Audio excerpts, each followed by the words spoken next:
falls till I get up. Time is barely on our side. I don't wanna waste what's left. The storms we chase are leading us, and love is all we'll ever trust. Yeah, no, I don't wanna waste what's left. And on we'll go, through the wastelands, through the highways, till my shadow turns to sun rays. And on we'll go,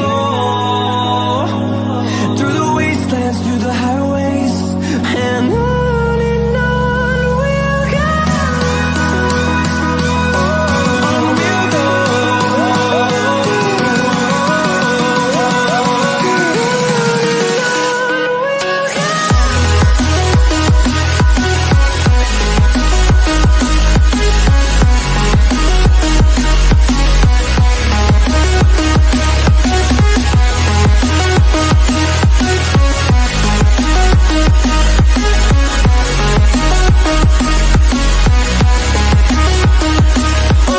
On we'll go. Finding life along the way, melodies we haven't played. No, I don't want no rest. Echoing around these walls, fighting to create a song. I don't wanna miss a beat. And on we'll go, through the wastelands, through the highways, till my shadow turns to sun rays. And on we'll go, through the wastelands, through the highways, and on we'll go. On we'll go.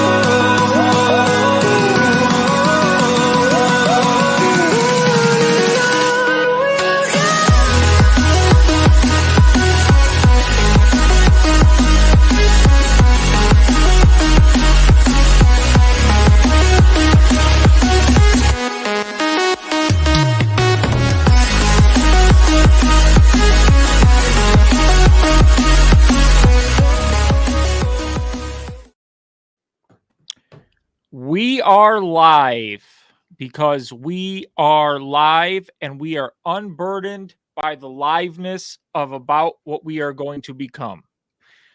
Whew. I don't even know how Kamala can talk like that. That's just word salad craziness. Kryptonian's nowhere to be found. We have Chris Cruz with me today and Kryptonian. Same three people as last week. I forgot to put the names. I'll put our names so we can see them. How's it going, Chris? Good, buddy. How you doing? Can't complain. I saw that you put a poll up. I put a poll up too. I didn't see it. I went to your channel to turn it on to look at it, and I was like, "Oh, Oh yeah, I did put a poll. I totally forgot. Yeah, I put Yeah. who's going to win the election, Trump or Kamala, and it was overwhelmingly Trump earlier in the day. I got to go on my page to see it. Of course, they want to give me ads every time I need something. Oh yeah." Man, what an interview today. Kamala was with Brett Baer today. For anybody who might not have seen it, we got a bunch of clips we're going to be playing. There's some new things Kamala introduced yesterday that she had to walk back today because they are inherently unconstitutional and racist. And we'll just start off with that. So Kamala Harris creates an opportunity agenda for Black men to provide 1 million loans that are fully forgivable, up to $20,000 for Black entrepreneurs and others to start a business. This would support educational training and mentorship programs that lead to good paying jobs for Black men, including pathways to become teachers. Protect cryptocurrency investments so Black men who make them know their money is safe. Launch national health initiative focused on the illness that disproportionately impact Black men. Legalize recreational marijuana and create opportunities for Black Americans to succeed in this new industry. Now, the whole legalizing marijuana thing, it's like she's just saying that, Black men, that's what they do. They smoke marijuana and stuff. And it's I just found it incredibly just low on her part. And this is all because she is fading majorly with black men in the polling. So she did this. And then today she had to walk it all back because it's unconstitutional and she'll never get it to pass. So now today she says the agenda for black men will be open to all, the campaign says. So she had to walk it back already because she put her foot in her mouth because she panicked. And whoever advised her to go on Brett Baer today, I feel sorry for that. That's a job. It's probably the same person that's trying to get her to go on Rogan. If she goes on Rogan, man. Yeah, that would be 3 hours of word salad that would be legendary for clips for me. Yeah, and I said this last week. She just needs to stop talking. And they did it. They did it this week. I would actually say today that I'll be 100% voting for Trump. I tried to keep an open mind and all that kind of stuff, but when they broke the news about the crime stats, that was, and I even posted on my Twitter, it's like with the job numbers where they were off by 818,000, and then these crime stats that went from down a couple percent, crime was down a couple percent to, crime is up 4% or whatever. I'm like, dude, this is wrong. This is wrong on so many levels. And that's when I go back to saying, like, other presidents and stuff like that, that stuff didn't happen. You can disagree with what Bill Clinton did. You can disagree with Barack Obama and stuff like that. Those numbers were pretty close to legit numbers the whole time of their presidency. Trump's was a minor changes here and there. They were minimal. Now these are enormous changes, and this affects the bottom line. So if you're an investor, a day trader, or even a swing trader, or you're doing anything to do with crypto, or crypto markets move with financial information and stuff like that, and stock markets, all that kind of stuff. So when the Fed comes out with these different numbers here and there, the non-farm payroll and things like that, and you're in a position and you're betting that non-farm payroll is going to be good, and it comes out, you can't even trust those numbers. You basically have to be cash whenever this stuff happens, because you don't know if they're going to get the numbers are going to be legit and come out, and then they're going to revise the numbers later on. They're manipulating markets is what they're doing, and they're doing it so badly that they have to come back later on and quietly adjust those things. Yeah, and I've noticed the markets have been swinging like crazy, and which makes sense. And the crime numbers, it's almost to the point where it's like they moved it so much. And what was crazy about this is the FBI released the data, but they never said anything. They didn't say they adjusted the number. Some guy had. It wasn't in their press release. They do a press release like monthly or whatever, but their October press release did not mention anything about the numbers had been updated. They quietly did it. And a guy took both screenshots, compared them, and it was 4.5% that crime is up.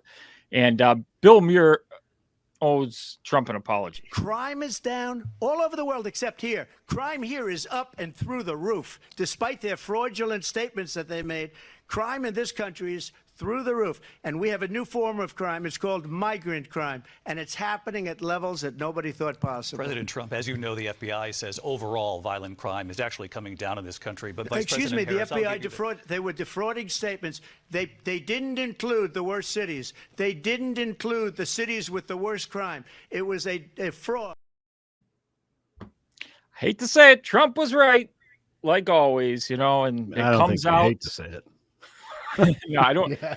I wish they would just tell the truth, because then you can focus on the problems in real time as they're happening. But now it's like they constantly lie, and then they blame Trump. Oh, it's Trump's fault. Trump's fault. Somehow this is going to be put on Trump. It's Trump's fault. Trump let all the migrants in. Trump said defund the police. Trump's fault. And that's the thing. They always go to Trump's fault.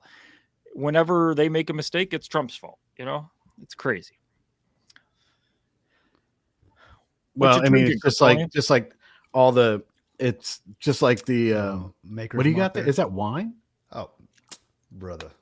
It's whiskey. See, unlike you, Chris, mine's actually in my glass, not sitting at the back of my my background there. You know what I mean? Well, I have like 20 bottles back there of different types of bourbons and scotch and Irish whiskey. You probably got about at least a Bitcoin worth of Scott. Knowing you, it's the high end stuff. Oh, so. yeah. and that's what's on camera. That's not what I. But It's been a while since I had one, so with my boys, so I figured I'd grab a drink. So yeah, I think that that's the theme of that Brett Baer and Kamala Harris interview too, is that I don't understand how.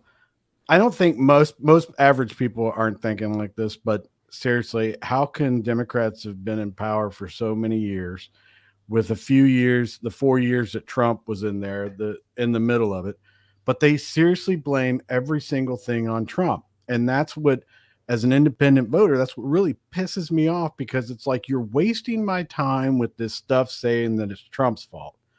Okay. Not everything is Trump's fault. I just want to know, do you know what the problem is? And do you know what you're going to do to fix it? Because even when Trump would sit around, if Trump was sitting around saying that it's all Biden's fault, I'm just pissed off at him. I don't care about, like, right now, Trump can say that it's Biden and Harris's fault. I mean, he can say that, but what are you going to do to fix it? So I give him a little bit more leeway, just like I gave Biden more leeway in 2020. So if there's a legitimate problem, Trump's at fault. Does Trump know about it? Is he trying to fix it? And if it's something that they've been trying to fix, but like with the border crisis, I mean, 90-something executive orders reversed things for Trump. They created this whole crisis, and then now they're saying, "Oh, it's always been and then when she says today it's been a broken immigration system, I'm like, you created a problem, and now you're trying to be mad at Trump because he's running on this issue, and then you're throwing the bill, which the border bill is just ridiculous. Like I said last time, I still got my paperwork on it. It's lets in 1.8 million illegals, and I'm glad Brett Baer challenged her on that. And he said that 6 Democrats voted against the bill as well. So even the Dems didn't vote overwhelmingly for the bill. And it wasn't Trump who said, Trump maybe didn't like it. It was a crap bill. Byron Donalds, who I think is brilliant, has said this multiple times on X, that it's a crap bill. It didn't really do anything. The way they hit it was they said they hired 1,500 border agents. And the Border Patrol agents, of course, are going to like that. But then Trump comes out in his campaign and he said he wants to hire 10,000 Border Patrol agents. So Trump really wants to do something about this. And he got the endorsement of the Border Patrol the other day as well. And I like that Brett Baer asked her about that, and she had no response for it. Yeah, like, he asked her. He said, he's like, if you're doing so well on the border, why did you not get any support? I mean, he called her, and he wasn't trying to do gotchas. He's literally asked what I would ask and what everyone else is asking, what the border agents would be asking, and the officers would be asking. They'd be like, if you're doing your part, why are we having this problem? Why are we even having this conversation? He actually, that interview was great. If you guys haven't seen it, go watch it, because I mean, he asked questions. I mean, and he only had like 30 minutes. Imagine an hour with him. In fact, I think Greek, you were saying that they had to cut it short because she was like, her team's like, we got to go. Yeah, her team was supposedly he said her team was waving everybody out. Yeah, waving at him. She showed up 15 minutes late, of course, because she's claimed for previous stop that had like 100 people was really important. And something I heard on my drive home today that I found really interesting is she's diverting ad spends from Wisconsin now to Philadelphia because she's worried about the turnout in Philadelphia with voting. They're not liking the early turnout so far. So that seems to be problems in the state of Pennsylvania. We know Philadelphia is overwhelmingly, like, they usually are 70% Democrat over there. So that's huge. So it's good to see. From what I'm hearing in every state, they're really showing up right now in Georgia to vote. Record numbers yesterday, over 300,000 people voted on day one of early voting. And today they had again. And I wasn't the previous record was like 100,000? 100,000. So this was like 3 times the previous record. So you got an excited base and a lot of Republicans coming out to vote. In Arizona, same thing. They had a news crew at one of the ballot places and they said they couldn't find anybody willing to admit they voted for Kamala. So It's like the Yeah, was that on CNN, I think? Or I think it was CNN. I'm not sure of the news. Saw that. The guy was like, we couldn't find anybody that would audibly tell us that they voted for Harris. I don't know if they were scared or what, but I mean, so right now things are looking good, but like I say, you got to go vote. You have to pretend like we're losing. And actually, I got a clip of the Bret Baier interview, so we're going to watch the section on immigration. It's 2 minutes, 56 seconds. So we will see you on the flip side of this clip. Do you regret the decision to terminate Remain in Mexico at the beginning of your administration? At the beginning of our administration, within practically hours of taking the oath, the first bill that we offered Congress, before we worked on infrastructure, before the Inflation Reduction Act, before the CHIPS and Science Act, before the bipartisan Safer Communities Act, the first bill, practically within hours of taking the oath, was a bill to fix our immigration system. Yes, ma'am. It was called the U.S. Citizenship Act of 2021. Exactly. It was essentially a pathway to citizenship for the... Yes, ma'am. May I finish responding, please? But you have to let me finish, You please. had the White House and the House and the Senate, and they didn't bring up that bill. I'm in the middle of responding to the point you're raising, okay, and I'd like to finish. Yes, ma'am. We recognized from day one that, to the point of this being your first question, it is a priority for us as a nation and for the American people. And our focus has been on fixing a problem. And from day one, then, we have done a number of things, including to address our asylum system and put more resources, getting more judges, what we needed to do to tighten up penalties and increase penalties for illegal crossings, what we needed to do to deal with points of entry between border entry points. That's the work we did, and we worked on supporting what was a bipartisan effort, including some of the most conservative members of the United States Congress, to actually strengthen the border. That border bill would have put 1,500 more border agents at the border, which is why I believe the Border Patrol agents supported the bill. It would have allowed us to stem the flow of fentanyl coming into the United States, which is a scourge affecting people of every background, every geographic location in our country, killing people. It would have allowed us to put more resources into prosecuting transnational criminal organizations, which I have done, yes, ma'am, as the Attorney General, former Attorney General of a border state. Madam Vice President, a couple of things. Prosecuted trafficking of drugs, guns, and human beings. And Donald Trump, but let me just finish. 6 Democrats voted against that bill. Learned about that bill and told them to kill it because he preferred to run on a problem instead of fixing a problem. And in this election, this is rightly a discussion that the American people want to have. And what they want are solutions, and they want a president of the United States who's not playing political games with the issue, I hear you, but actually is focused on fixing it. 6 Democrats voted against that bill. It would have allowed 1.8 million illegal immigrants into the country a year. A lot of conservatives had a problem with it.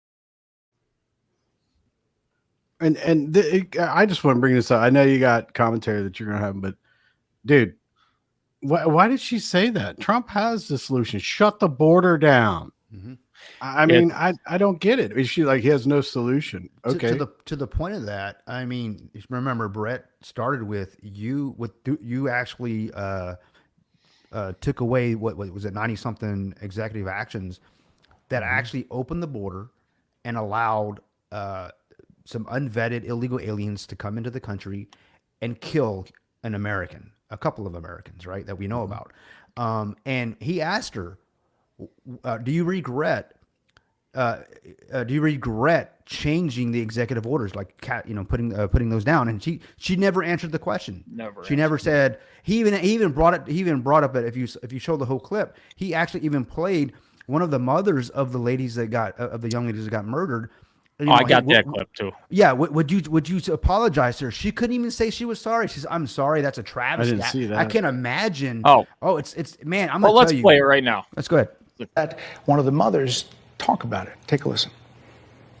Because of the Biden-Harris administration open border policies catch and release, they were enrolled in the Alternatives to Detention program. This meant that they were released into the United States It was not even a full 3 weeks later that they would take my daughter, Jocelyn Nungare's life. I believe the Biden-Harris administration open border policies are responsible for the death of my daughter. That's the early days. So do you owe them an apology is what I'm saying. I will tell you that I am so sorry for her loss. I am so sorry for her loss. Sincerely. But let's talk about what is happening right now with an individual who does not want to participate in solutions. Let's talk about that as well. But do you want to answer in all fairness, I told you, I feel awful. Let's talk about what's happening right now. Yeah, Harris. Let's talk about these Venezuelans that are taking over apartment complexes in America right now. I'm in Texas, San Antonio, and in Dallas. It's happening right now. It's happening. So Happening everywhere.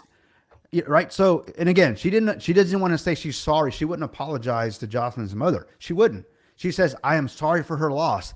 That is one of the, you say that to somebody, she's just saying words. She should have looked at the camera, called her, met with her. Trump she should have looked met right with in the all these camera and people. said, to the mother of Jocelyn, I am sorry that I made a bad decision and I will make it better. Yeah. That right there would have given her points. Yeah. I promise you, I will make it right. But she didn't do that. Let's talk about Trump. Ah, man, Well, her it blows my message mind. on Trump is her border message is a losing message, and someone needs to get a hold of her and tell her that she's going to gain a lot more. You can't say that you've been in office you're the current administration. She says that she agrees. She wouldn't change anything that Biden did, or she couldn't think of anything off the top of her head. Yeah. And Biden says that she was there for all the major decisions. So, okay, so she has to take accountability for that. And if she took accountability for it and said, yes, those we thought that those executive orders were going to fix a problem. The new solution is talk about this stuff. But then she goes on to say that Trump doesn't want to participate in any solutions. Well, Trump's, you can't say that about Trump, especially this time around when he's got Tulsi Gabbard. He has Robert Kennedy Jr. He has Vivek. I mean, I know that he's kind of a Republican and everything like that, but from where I come from, Vivek's like a huge star around here. Everybody loves him. And Oh yeah. and JD Vance is like literally right down the road, and everybody loves JD Vance around here. So you have all these different people, and somebody that I never thought I would ever see in politics at all is not my number one favorite. My number one favorite person is Sage Steele. Love her to death. Second is Danica Patrick. Danica's awesome. This lady is like, look, Yeah. I never even voted, and this is whack. I'm gonna have to vote this time, and I'm all for Trump. I'm like, wait, what? But you can't say that about Trump. He's built a coalition of a lot of different people from all kinds of, from now most of them aren't still Democrats, but they were leaning Democrats. I mean, you got, and not even the some too short, but like Elon Musk. Elon Musk was always like, he wants free speech, limited government, all that kind of stuff. But when you say that Trump has no solutions, it's just like the whole thing with Ron DeSantis and the hurricane. Yeah. Just because Ron DeSantis is not including you, Kamala, in his decision-making process and what he needs to do to protect the people of Florida from a major hurricane, she got upset about that. It's like she's upset that Trump's not including her in his plans to fix all these problems. And when she says that he has no solutions and doesn't want to be a part of these solutions, it's like he has these solutions over here. He's just not including you in them. It's very rich too, coming from her. She's always, I'm saying the messaging's kind of weird. She treats Trump like he's the incumbent. Like, oh, he turned down that bill. Like, Trump's not in office. He's a private citizen. You can't blame anything on Trump. Trump could say whatever the hell he wants. Congress could have voted for it still. Okay. They didn't have to listen to Trump. He wasn't the presidential nominee yet. Okay. That happened after the bill got denied. So yeah, he was leading in the primaries then, but you can't really say, oh, he wanted to run on that. Well, you could just shut down the border. And even now they could shut down the border. They don't do it. They keep blaming this failed bill.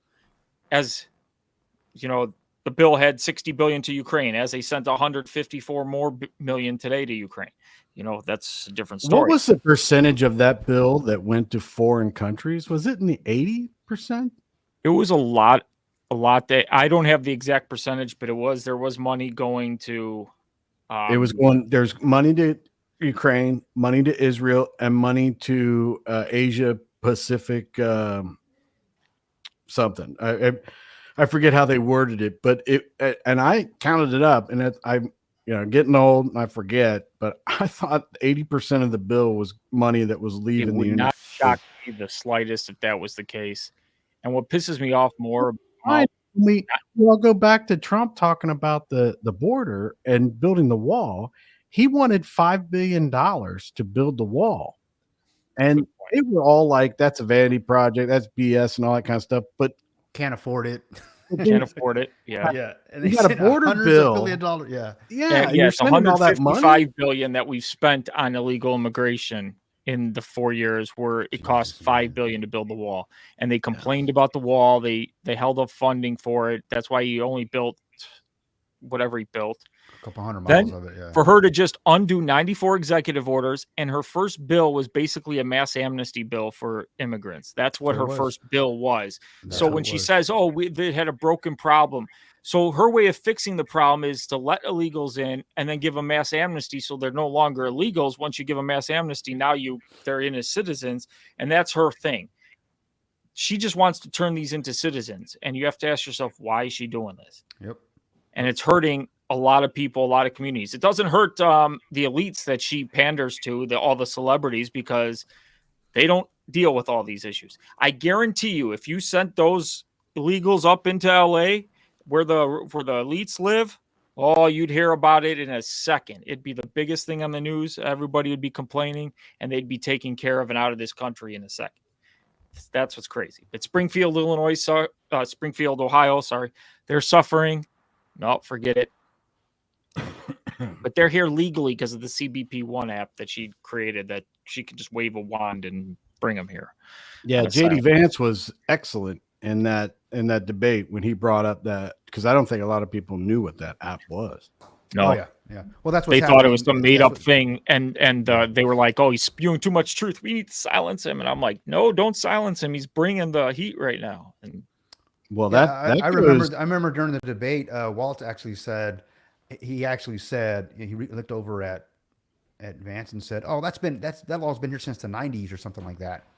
That doesn't make it okay." You know what I mean? Well, so no. That's where Vance corrected him and said that app was not around. Then it was created during the Biden administration. That's when the app was created. They cut the mics on him and everything like that. And then Vance went on that, and that Martha Raddatz or whatever her name is, then he goes on her this week. What show is that? Like the Sunday morning talk show? I think it's or whatever. Face the Nation. Yeah. And he goes on there and has that viral moment where he's talking about she's like, only a few apartment complexes were digging. And he's like, what? And then I found this meme for that. It's like the acceptable number of apartment complexes taken over by illegal alien Venezuelan gangs. Handful, bushel, 30. Bushel. It's like we're sitting here, and this is the craziness about the whole situation. Is we're sitting here arguing. If it's one apartment complex in the whole country, that's still one too many. Why is it okay if it's only a couple? And that's you can't paint it any other way. They know it's a problem, and they have to paint it in the best light they can, and it sickens me.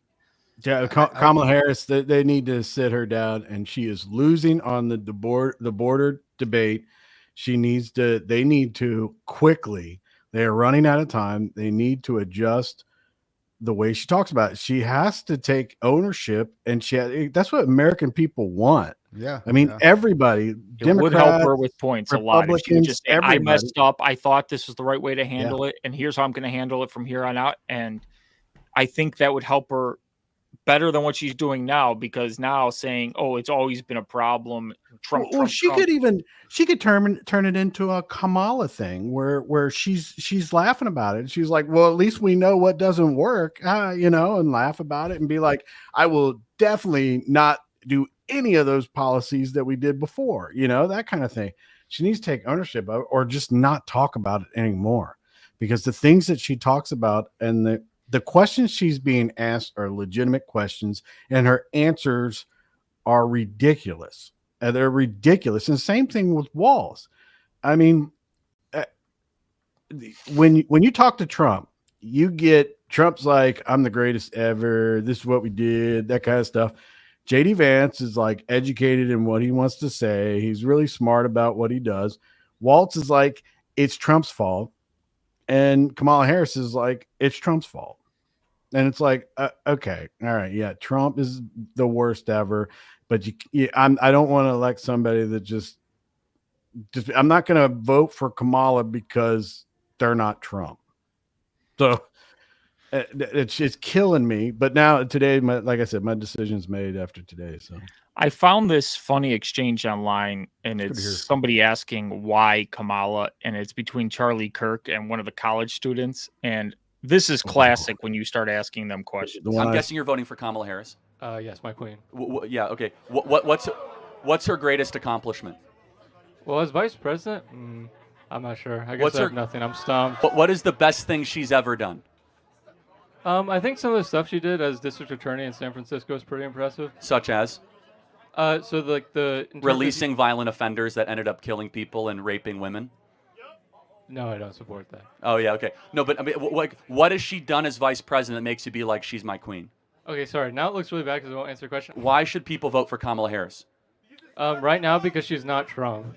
Oh, not Trump. Yeah. That is so. If Mussolini was running, would you vote for Mussolini? No. Can I explain a little bit more further? Wait, yeah. So please, I'm curious. Why should people vote for Kamala Harris? I'm super interested, actually. Yeah. So right now, Kamala Harris, if you look at Trump's record, how many people have left, or in prison right now, like Steve Bannon, Peter Navarro, George Nader, Michael Cohen, Navarro's Michael not Flynn. in prison, but yeah. So your argument is that a bunch of people around Trump are being targeted by a lawfare state?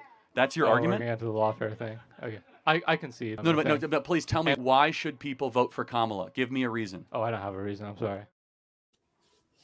I thought you were going to bring up the one where the lady comes up and says, she says something about Charlie Kirk. She's like, I know you're voting for Trump, whatever, but can I get you to at least read this book and give it a thought to try to give Kamala Harris a chance?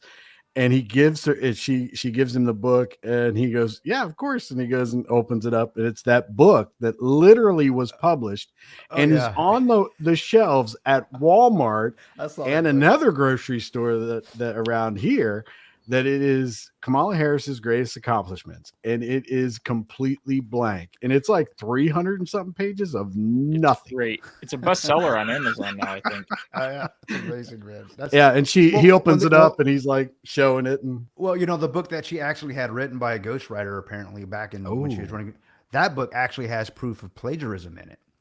So the she fact changed is, one word, sir. She tried. One. I mean, I'll give her that. Well, she didn't change it. She had it changed for her, right? I'm going to come to her defense on this if you want to push this issue. Go ahead.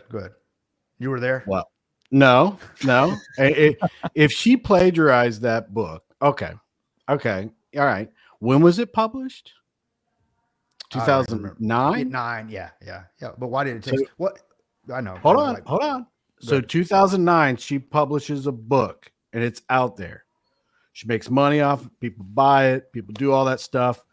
She has been in office, some type of elected office, since, what was it, 2000? When did she get elected to Senate? 2016. So if you go back to a prosecutor time and early 2000s, she's been elected. Well, she was appointed first. So yeah. So somewhere around 2009, 2010, 2012, whatever, she was elected by people in office. So you're telling me both sides of journalists everywhere, none of them checked this out before. And I agree that it's actually, wrong. It was checked out. But I agree that it's wrong. But you're telling me that the journalism in this country is so horrid that when someone is running as a vice president and now running as a president, this is not fact checked years ago. This isn't something that was done years ago by regular journalists, making sure that the people that are out there that they elect, if you look at all the stuff that they've researched and done with Donald Trump and how many investigations, whether it be from the government and news organizations and everything like that, they've gone through everything in his life. You're telling me she is 3 weeks away from a presidential election, has been in office for many years as a senator and vice president, and now this comes up? Who's at fault here? To me, it's the journalism of this country that's failed the people. Yeah, unless nobody thought she was even smart enough to look at. They just thought she'd Kamala, can I talk now? Can I answer the question, Brett? No. No, but actually, when I heard the story, right, when it popped out on the news, right, on my news feed, on my Twitter feeds or whatever, I was like, oh, okay, this is crazy. My understanding, and I could be wrong, but from what I've seen and gathered as I've looked into it a little bit, that this came up when she was appointed or running for the DA or whatever. Remember, this is in California. Attorney General? Attorney General, yeah. I think one of those, yeah. So whenever she, remember, this is in California. It's a Democrat-run state. So you got a Democrat running against a Democrat. Republican didn't have a chance over there. So I'm sure it came up, but it got washed under the bridge quickly, right? So the reason why it didn't pop up until now is because I think if she had gone through the primaries like everyone else, to become the nominee for the Democratic Party, I think it would have come up. I think it would have. Yeah, but I agree with you, and I completely understand, and I see your point, but I think it's just sloppy and it's lazy because of the fact that she was a sitting vice president for 4 years and none of this came up. Mm-hmm. Nobody talked about this. This should have been something that was right out there right away. Yeah. And this should have been something that's old news, Yeah, but 30% of people don't even know she's the vice president.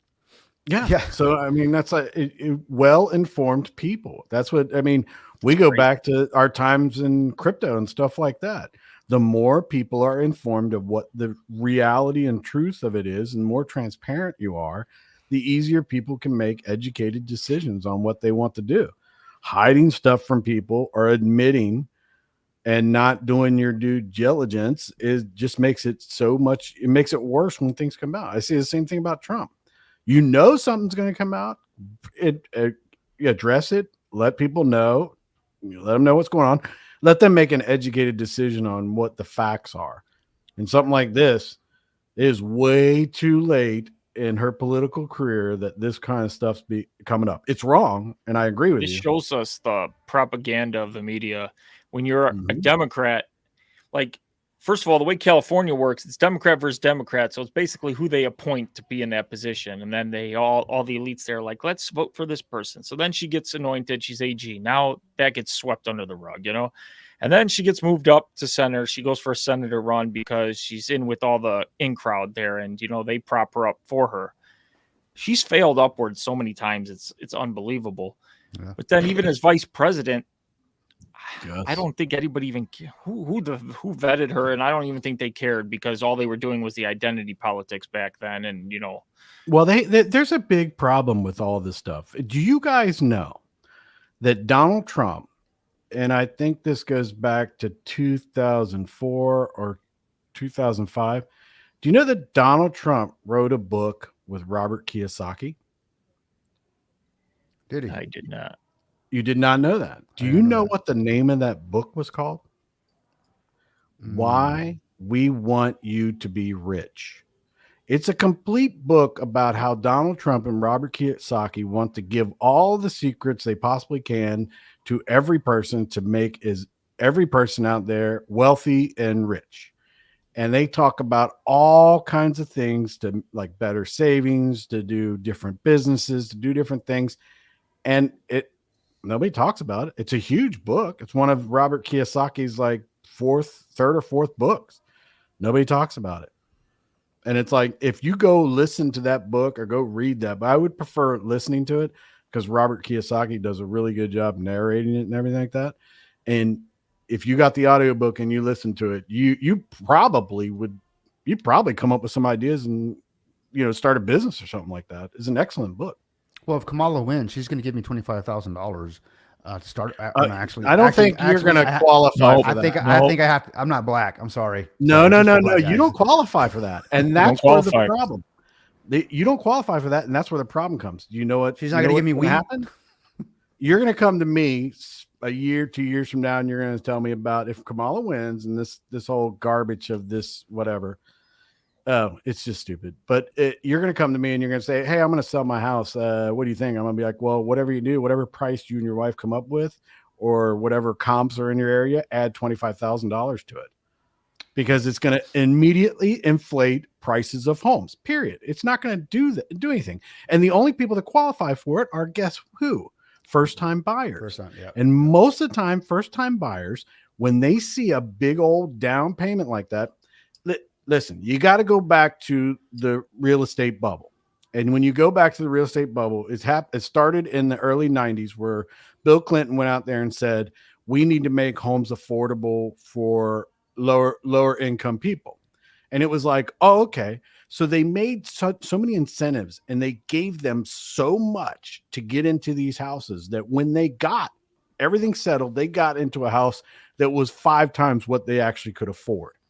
So they scraped and paid their payments for the first year or so. And then they all started defaulting because they got so much, they qualified for so much that they couldn't even afford the homes they were in. And by giving people incentives that are handed to them and not helping them get the right home, the most affordable home, and something that they can have and live in for a while, and then build on and build equity, and then move to a bigger home with their equity later on. They gave them these huge homes that they couldn't afford. And that's why we had the housing crisis in 2008. And I'm not a big fan of Bush, but Bush was the one in 2005, 2006, and 2007, and even up to 2008, was warning everybody about the housing crisis, and was saying that the housing market is going to bust. These banks are going to go belly up because people aren't paying their mortgage. And he's the one that basically, took the beating for it. And this $25,000 is going to ruin people's lives. And it shows you she doesn't understand the root causes of all these issues. She's tackling a problem, but she's not fixing the cause of the problem. She's fixing the symptom of the problem, which just seems what they want to do in government all the time, and it doesn't do anything. It just creates further. And yeah, it sounds nice, and this is the problem to an uneducated voter. Oh, she's going to give me 25 grand. Like I want a house. 25 grand would be great, but if everybody's getting 25 grand, then the value of that 25 grand just became nothing. If everybody's getting it, and then they're printing this money, it's coming from tax dollars. Then she wants to raise corporate taxes to do it. People go, well, the corporations should pay their fair share. Yeah, that sounds great on paper, but who works at these corporations? A lot of middle-class Americans. And where are they going to cut? From the middle class to reap the rewards, and these companies are never going to cut the top, trim the fat, just like in our government. Unless Trump's in because he wants to trim all the fat. They're going to trim underneath, and you're going to be working much harder for much less, and it's going to be the same problem we had. No, Gus he said he's got to go. He's got a few comments in there about you can qualify for anything. Yeah, he said he's a Haitian immigrant from Venezuela or something. That is true. Yeah, if you want to qualify for anything, you just become a Haitian. It's like you get everything. Yeah. I saw this meme, and it was someone to talk to too, because he travels around a lot. And he earlier commented, he said, "You just want to take a trip out to California, and you'll see which way this country is headed." Okay. Gus travels around. So, I mean, I travel around a little bit, but he travels around like he's on a political campaign tour. He travels around more than Trump. Trump talks about San Francisco, but when I see videos of San Francisco, I'm just like, whoa. I made one stop there. Well, one time. It's nasty, man. I mean, go check out Elon Musk. Go check out Elon Musk. That video that he had that camera crew following him while he went to Twitter and all that kind of stuff. And they followed him for a couple of weeks. And there are homeless people like all in front of Twitter. It's all trash and everything like that. And he's like, man, we got to get out of here. When he was having that interview with Tucker, he was talking about how he told a story about how there was a lady that had, they were coming home from work or something, and there was a dead body out in front of their apartment or house. They couldn't get in, so they called the cops. And they're like, what are we supposed to do? Well, we'll send somebody out. So they have to wait. I don't even think anybody showed up for a day or something, but that's crazy. There's a dead body outside your driveway, and they're like, oh, we'll send somebody soon. That should just not be happening in the United States of America. That should not be happening, and it's coming soon to a town near you. Look at Aurora. I mean, they literally embedded 30-something thousand Haitians. They call them legal. They say, in the news, the mainstream are like, but they're legal. They're not. They've given them amnesty like that. Now they're protected by temporary amnesty. Yeah, some pseudo amnesty, and they're gonna vote. Right. And they're going to suck up that town dry, and that town doesn't have the resources. Compassion can only go so far before it goes from compassion to frustration, and then frustration to action. You never want action to come out of emotion. You want it to come out of common sense and just out of goal setting, not like, not out of frustration and anger, because that's when people get hurt. Yeah. And I think at the end of the day, this is the plan all along. Is to create so much tension and division in the country so they can then say, oh, the right, the MAGA people are crazy, they're unhinged, they want violence. Two things have never happened since I've been conservative my whole life, since I got into politics. One, I've never rioted or burned down a building.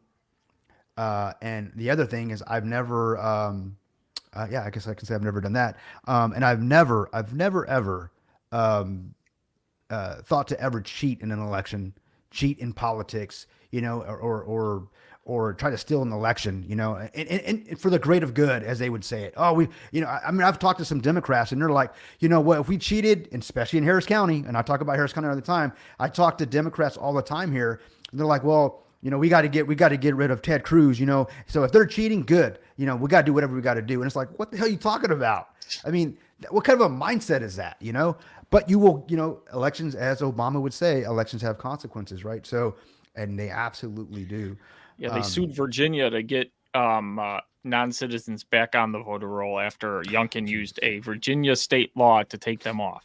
Didn't a federal judge halt an Alabama program that purged thousands of illegal voters? So you heard about that, right? That was about 2 hours ago. Yeah, I wouldn't worry about Alabama though. I traveled to Alabama quite a bit. They're like, Alabama. I traveled from Ohio to Kentucky, Tennessee, Georgia, and Alabama.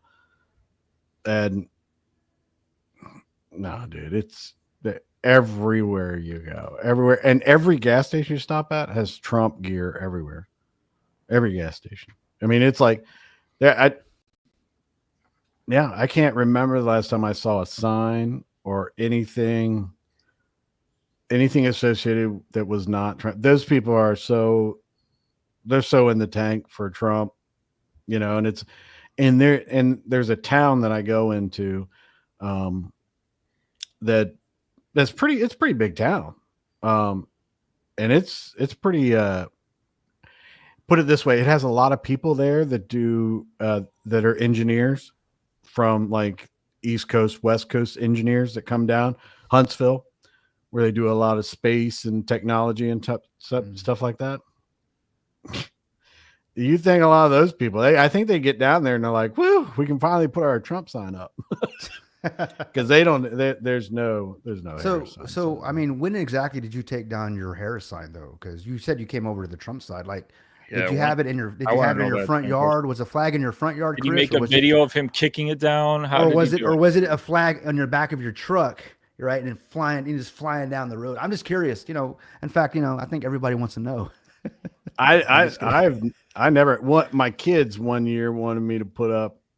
No, we did. My kids. Now all my kids are very conservative. Like they won't even listen to anything else. They're in the tank conservative. And one year we put up a Romney sign, and I was all like, okay. And then one year they put up a Trump sign, and they took it down right away. not because they didn't like it. I think that was 2016. They saved it. It is literally sitting in our house like a brand new sign. And the kids are like, "Oh man, it's the best sign we ever seen." And it's that Trump pants and all that stuff. But no, I don't. It got stolen from my yard. You know, I never said that I was going to vote for Harris, but no, I know. I was just messing with I wanted to keep them and open mind. And I respect that 100% because, you know, you were still searching, you know, you're independent, you know, you're like, you know, you always speak on policy and I, of course, you know, I take to heart whatever you say, because you're coming from life experience that I have yet to live, you know, since Columbus, right? I think we talked about earlier with you, but in all seriousness, no. So I mean, you always bring common sense to the conversation, right? And I speak and I say I'm a conservative. I'm I'm all about common sense. And there have been some things that you have talked about both sides that made me go, yeah, you know, you're right. You know, so so that way I don't get so biased in my decision process making, you know, and making process. So that way I can at least come at it with a clear mind, clear eyes, essentially, you know. Since you're making fun of Chris Cruz for his age, I'm going to make Chris feel really good. My one friend just texted me, goes, "Does Chris Cruz have Twitter? This guy is brilliant." So yes, he is brilliant. He is brilliant. Yeah. You made that up. I will show you the text. I will send a screenshot.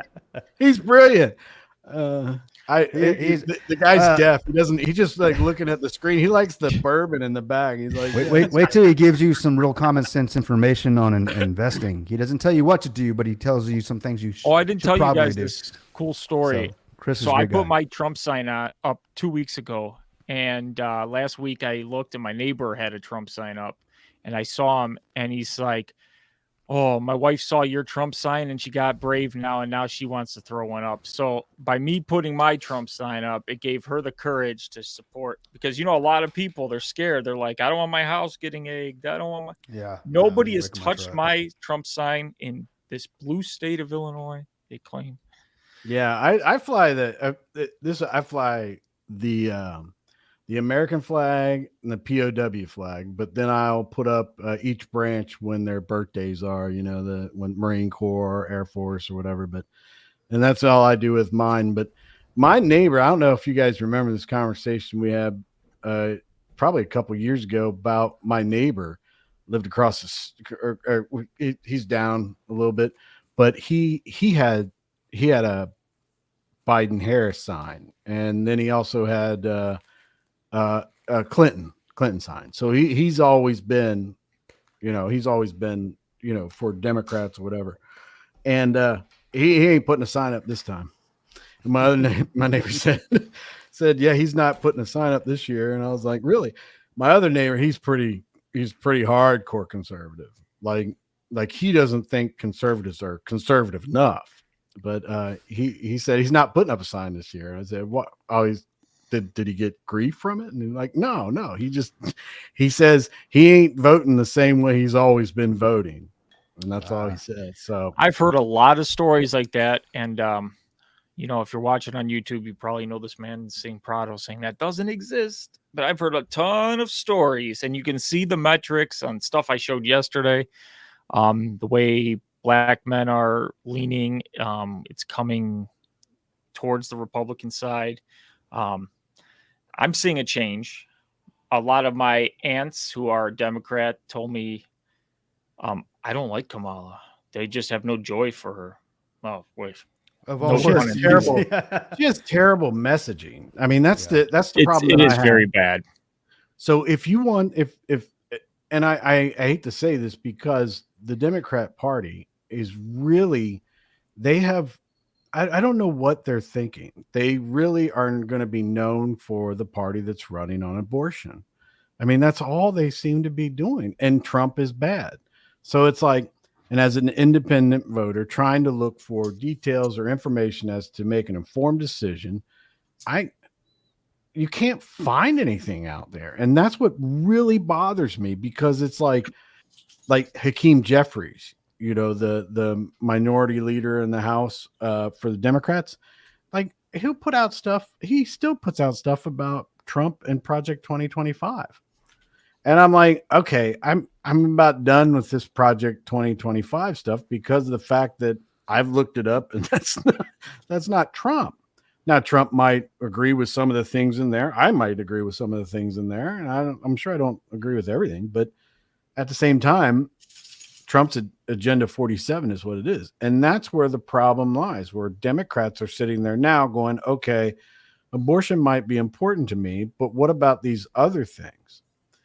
And one of the key things that I found was, I don't know how this goes in any other room, but Harris Faulkner did her town hall with Donald Trump. With the women. Yeah, I saw that. I saw a little bit And of that. I love Harris Faulkner. I don't care what anybody said, just love her to death. I like her personality, and I always try to make an effort to watch anything and all she things. Seems very real. Like, you know what I mean? Yeah, Like, yeah. And she says things. She says things like she's like a girlfriend of mine that we would be talking and like she talks like she's just a regular person to me. So she says in that, and I only saw part of it, so I can't go into too much detail about the town hall, but she asked the crowd how many people are concerned, and these are all women, how many people are concerned about men and women's sports. And they all were like raising their hands. So I'm like, okay, now that might be different in a different crowd or something like that. But that's where I come back to the Democrat thing. It's just these policies that the Democrats are like getting behind are policies that divide their own base.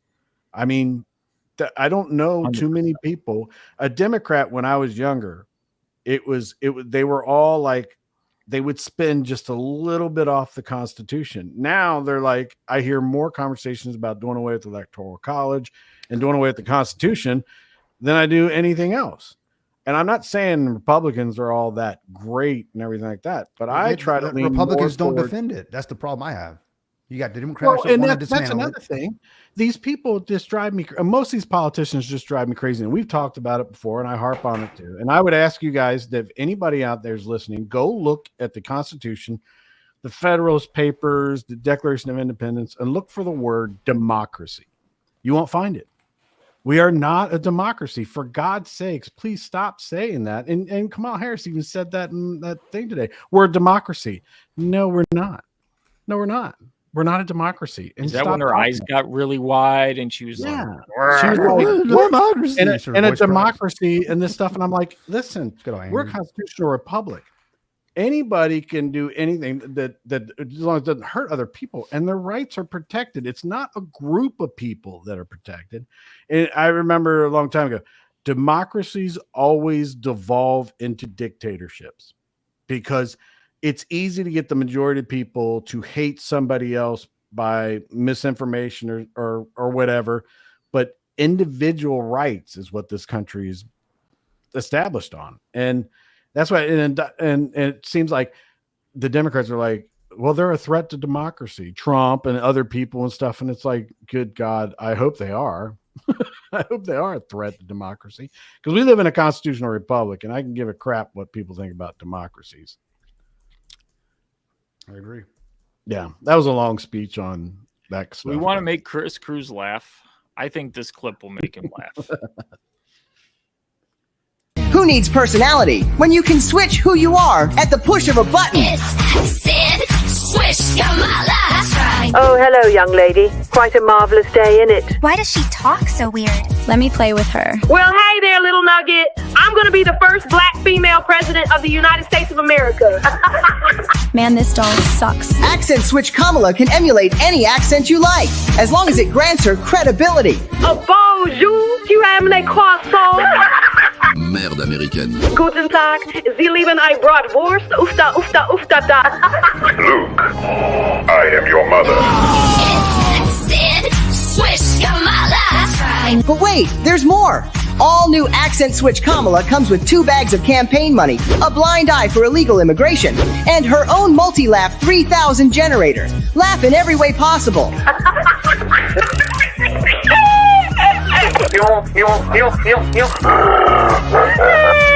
Let Accent Switch Kamala turn your life into a complete circus. When you give me more money, like Uncle Joey did. Don't you worry, little man. The money's coming. I don't understand. Oh, excuse me, honey. I meant to say, the money is coming. I love ice cream, Kamala map. It's Accent Switch Kamala and brand new Tampon Tim. You know, my grandma always used to say, Kamala Janu, please wash your hands so we can eat our chicken masama. It's Sid Swish Kamala.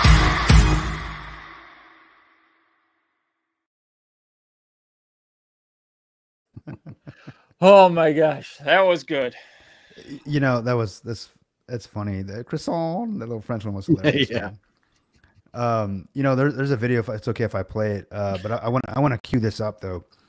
Everybody knows who Michael Moore is, the freaking crazy libtard. You know, the planets. Oh yeah. You know, the end of the world is tomorrow guy. You know, he's made all these documentaries and well, he actually, I saw a video. Rich Hudman reminded me of it. What's up, Rich? And I think I sent it to you guys in the chat a couple of days ago. You did. But it's about 2 or 3 minutes long. I didn't watch it, so now I get to watch it. Oh, you didn't watch it? Check this out. He does an amazing job of explaining why people want Trump. Donald Trump came to the Detroit Economic Club and stood there in front of the Ford Motor executives and said, if you close these factories as you're planning to do in Detroit and build them in Mexico, I'm going to put a 35% tariff on those cars when you send them back, and nobody's going to buy them. It was an amazing thing to see. No politician, Republican or Democrat, had ever said anything like that to these executives. And it was music to the ears of people in Michigan and Ohio and Pennsylvania and Wisconsin. He's saying the things to people who are hurting. And it's why every beaten down, nameless, forgotten working stiff who used to be part of what was called the middle class loves Trump. He is the human Molotov cocktail that they've been waiting for. The human hand grenade that they can legally throw into the system that stole their lives from them. Although they lost their jobs, although they've been foreclosed on by the bank, next came the divorce, and now the wife and kids are gone, the car's been repoed, they haven't had a real vacation in years, they're stuck with the shitty Obamacare bronze plan where you can't even get a fucking Percocet. They've essentially lost everything they had, except one thing. The one thing that doesn't cost them a cent and is guaranteed to them by the American Constitution, the right to vote. They might be penniless, they might be homeless, they might be fucked over and fucked up. It doesn't matter, because it's equalized on that day. A millionaire has the same number of votes as the person without a job. One. And there's more of the former middle class than there are in the millionaire class.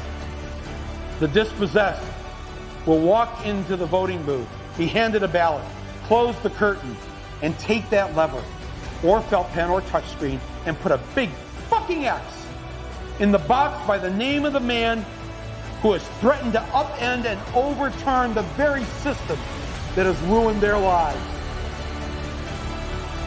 Donald J. Trump. They see that the elites who ruined their lives hate Trump. Corporate America hates Trump. Wall Street hates Trump. The career politicians hate Trump. The media hates Trump. Trump's election is going to be the biggest fuck you ever recorded in human history.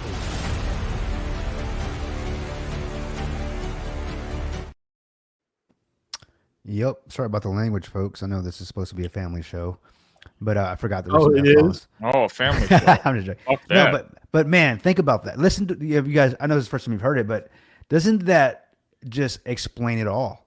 When Does people explain when people go, "Why are you voting for Trump?" That's why, right there. It's not because if you notice, when people, when you go to a Trump rally, or if you're able to go to a Trump rally, they're not going Trump, Trump, Trump, Trump. They're not saying his name. They're saying USA, USA, USA. That's who they're cheering for. The country themselves, their family, the people, the citizens, the legal citizens of this United States, and those that want to be legally, obviously. So he's right. That's the biggest FU to the system, and I couldn't agree with him more. Rich says, to a Trump rally? What's that? Have you been to a Trump rally before?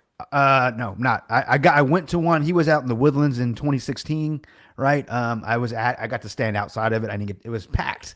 I didn't make it in time, but I heard it's crazy, you know? Yeah. Some of the nicest people. So for anybody listening who never would think of going, like, you'd be surprised. Like, they're not going to hate you. Like, if you go by Democrats wearing a Trump shirt, they want to like murder you.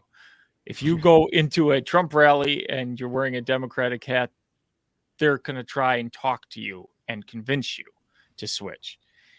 It's different. I'm telling you, it's way different. And people have tried it. And I was talking to a lady today, one of my offices, and that I visited today, and I was at today, and she was telling me that she hated Trump. She hated him. I was like, why did you hate Trump? I don't know how it came up, how the conversation of politics came up. I think it was something about it was something to do with inflation or the economy or something. And I was like, look, I don't know where you lean politically. And I was trying not to make eye contact with her because I was going to be like Trump, you know, but I was just like, look, I don't know where you lean politically, but you know, for me, she goes Trump. And I was like, whoa, oh, so you're voting for Trump? She goes, yes, and I hate him. She goes, he's an a-hole, he's a jerk, blah, you know, everything they say. But man, my life was better when he was president. She was made more, you know, her and her husband are getting ready to retire. She talked about inflation. She talked about the crime, things that mattered to her. She said, I'm a lifelong Democrat, but I'm voting for Trump this time. And I was like, perfect segue into what I got here. I found this, somebody tweeted this today or whatever, posted this. I'm not voting for Trump to come to my house for dinner. I'm voting for Trump so I can afford dinner. That is like the exact reason. Like, you don't have to be friends with him. You don't have to invite him over for dinner. You want the guy that's going to give you the life that you deserve. Yep. Not saying that everything he does is going to be perfect. There's going to be things you don't like. And trust me, even if you're a Democrat, there's probably things you hate about Kamala. And you shouldn't like everything just because party lines, then you'll never change or you're not open to anything. Oh, they're a Democrat, so I like them. I know many people like that. And I especially hate it when people say I'd vote for a wall over voting for Trump. I'm like, well, that's just who said that? Colbert? Who said that actually? I've heard that from so many people. She had an interview with some guy in the media. It wasn't Colbert. It was the guy that has the radio show. Yeah. What's his face? New York guy, real stringy hair, kind of Howard Eastern. Howard Stern. Yeah, he goes, you know, I would vote for a wall. You know, I mean, he literally insulted Kamala at that point, right? You know, I mean, I'm voting for you, but I would vote for a wall. That's how bad he is. In other words, you're no better than a wall. So, I mean, you just happen to be here, you know? Yeah. He said that in front of Kamala too. I'm like, yeah, wow, he said it to her. Absolutely. I would feel offended. So the wall is just as good as me. Like, my dad said the best thing ever when Biden was running in the last, you know, and he goes, if your dog was on the ballot, he would have gotten 60 million votes. And I'm like, you know, instead of Biden, like, he's like, they're not voting for Biden. Nobody was voting for Biden. It was just they want to get Trump out. They want to get Trump out. And I just hate that hatred. If they would just stop with that rhetoric, stop with that hatred and be like, okay, let's see what he is doing good and give him some credit, how much further we can advance as a country. But they just can't get over it. And it sucks. They just cannot get over it, you know. It's crazy. It's absolutely crazy. I think in that Bret Baier interview, one of the things I liked that, I don't know, you may have the clip or not, but one of the things I like that Bret did, and she was saying that how, you know, Trump is a threat to democracy. He's unhinged. He's unstable. All these, she was just like, that's all she could go to. And I like what Bret did. He goes, if that is true, then why does half the country want him to be president? And she's like, because elections are hard. You know, she didn't, I mean, that was a damn good question. And she's never been asked that before, you know? And he said, you know, she obviously said she's not going to insult to our faces, obviously. She doesn't need to say that we're deplorables. She doesn't need to say we're low IQ or we cleaned our guns and our Bibles like Obama did. She doesn't need to do that because all her surrogates do that. Everybody on Twitter does that. The media does that. So she doesn't need to say it. Plausible deniability, right? They're saying it for you, Kamala, because you don't ever say shit. That's why. Because you can't say shit. Oh, does. Yeah. So, anyways, you know what else she wasn't asked? And this was the first time she's been asked about this since Biden dropped out of the race, about Biden's acuity. Like, you are the vice president, and she's like, I'm like, you weren't ever expecting this question. Like, whoa, wait, we're talking about. I have the clip here, and it's funny. It's a minute. Yeah, long. you got to play the clip because it's very when Brett Baer says that you talk about Trump, and he's very unstable and all that stuff, and it's like, wait a minute, I think you're being set up here, Kamala. So you might want to stop talking. But you call Donald Trump. The significance you of that. Call Donald Trump. He's misguided. You say now he's unstable. He is unstable, Brett. He's not well. You say he's mentally not stable. He's not stable. Let me ask you this. You told many interviewers that Joe Biden was on his game, that ran around circles on his staff. When did you first notice that President Biden's mental faculties appeared diminished?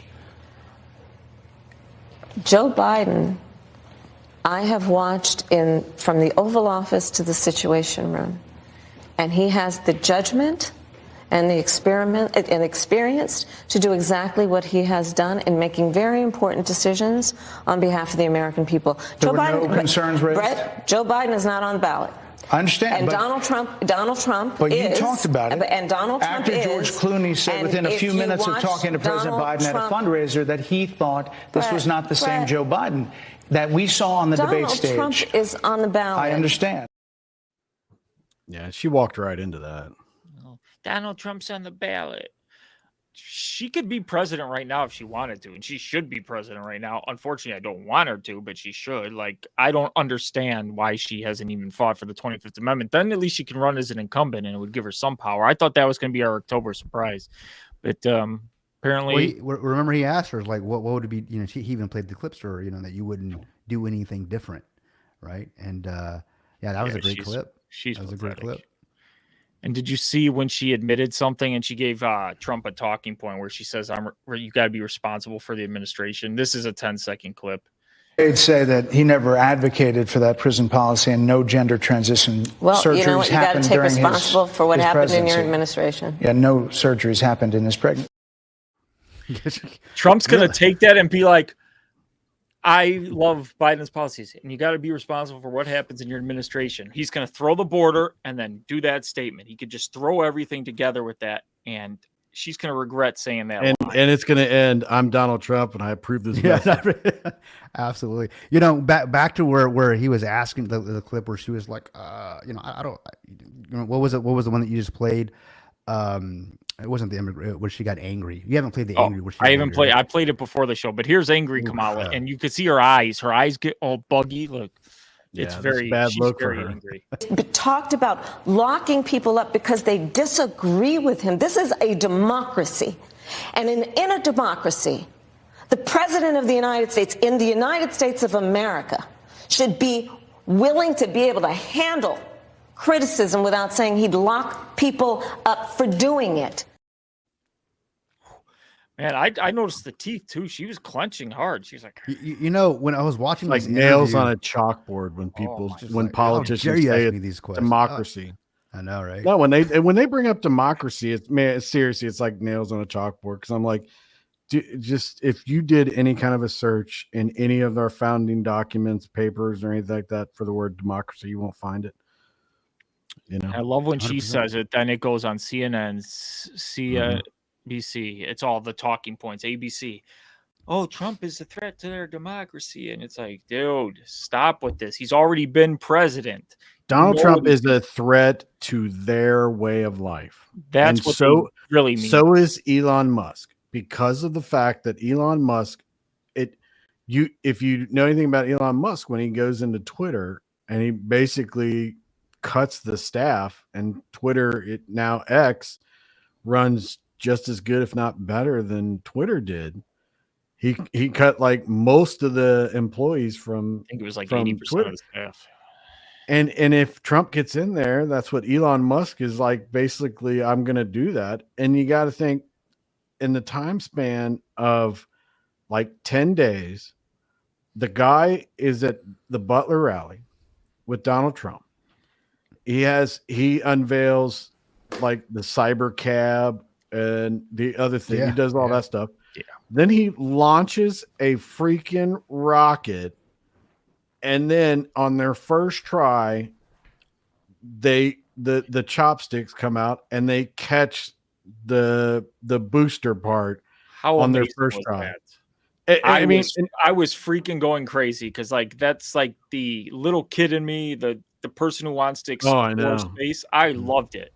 I got chills when he did. You 'cause guys they were know how I like, feel about that stuff, and I thought that was cool. I thought it looked but cool. I was they- like, okay, that was some well, cool it shit doesn't right there. go against your flat Earth or anything. It That- doesn't. yeah, It doesn't. It doesn't. Because at the end of the Doesn't go day, against the Trump moon, you know. Oh, Yeah, Trump- yeah. No, But then no, again, no, think about it. Think about it for just Yeah. 1 second here. So they're talking about it, right? And I watched the entire, I didn't watch it when it happened, but I watched it from the very beginning. It's like an hour and a half long. So they're talking about it, and these two ladies are on there, and one lady is just fantastic. They both are really good, but one of them, you could just feel the excitement in every word she's saying.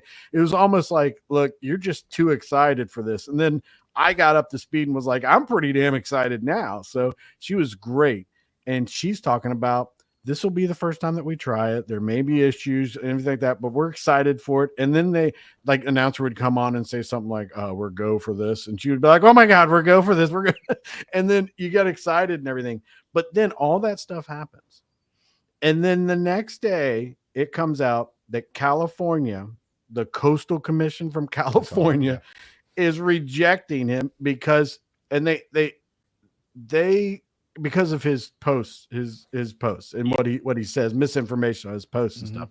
And then he's like, we're going to sue you. And they're like, well, we didn't, it wasn't just that reason. And the community notes are like, that's just not the reason. And then some guy comes in and does a whole video of all of them saying that that's the reason why and all that. And you're like, okay, look at all the stuff that this guy's accomplished. Now is the worst time ever to say, no, your rockets, we don't agree with them. The dude did something cool. Yeah. amazing. And if I was California, I'd be like, hey, can you do it more over here? And we could show how beautiful that's what our you should be state saying, is. not hey, we hate you, go away. We don't need you, Elon. After you made us, I mean, at the end of the day, they're the ones that absolutely adopted the EVs and all that stuff. Obviously, California, that's where he was based at, right? Obviously. Well. And one more point on what I'm saying is that they held that EV summit at the White House a couple years ago, and you know who was not invited? Yeah, they didn't invite him. Yeah, Tesla, Elon Musk, anything like that. The guy that literally brought EV technology to the marketplace where actual people are driving. I would and say now you have GMC. What's crazy is everyone else is making he open EVs, sourced his stuff because he wanted to better all of these companies and It's all help about them. open source, man. As a guy in IT, open source. That's my point. Is It's like shit, man. this guy is on this coalition that Trump has built, and what they're doing. So now it's like this guy is a threat. He's a threat to the Democrats' power. And it's like, I always thought that was an issue with them, but with this, the way this election is going, it is even more prevalent that this is really, truly what the problem is.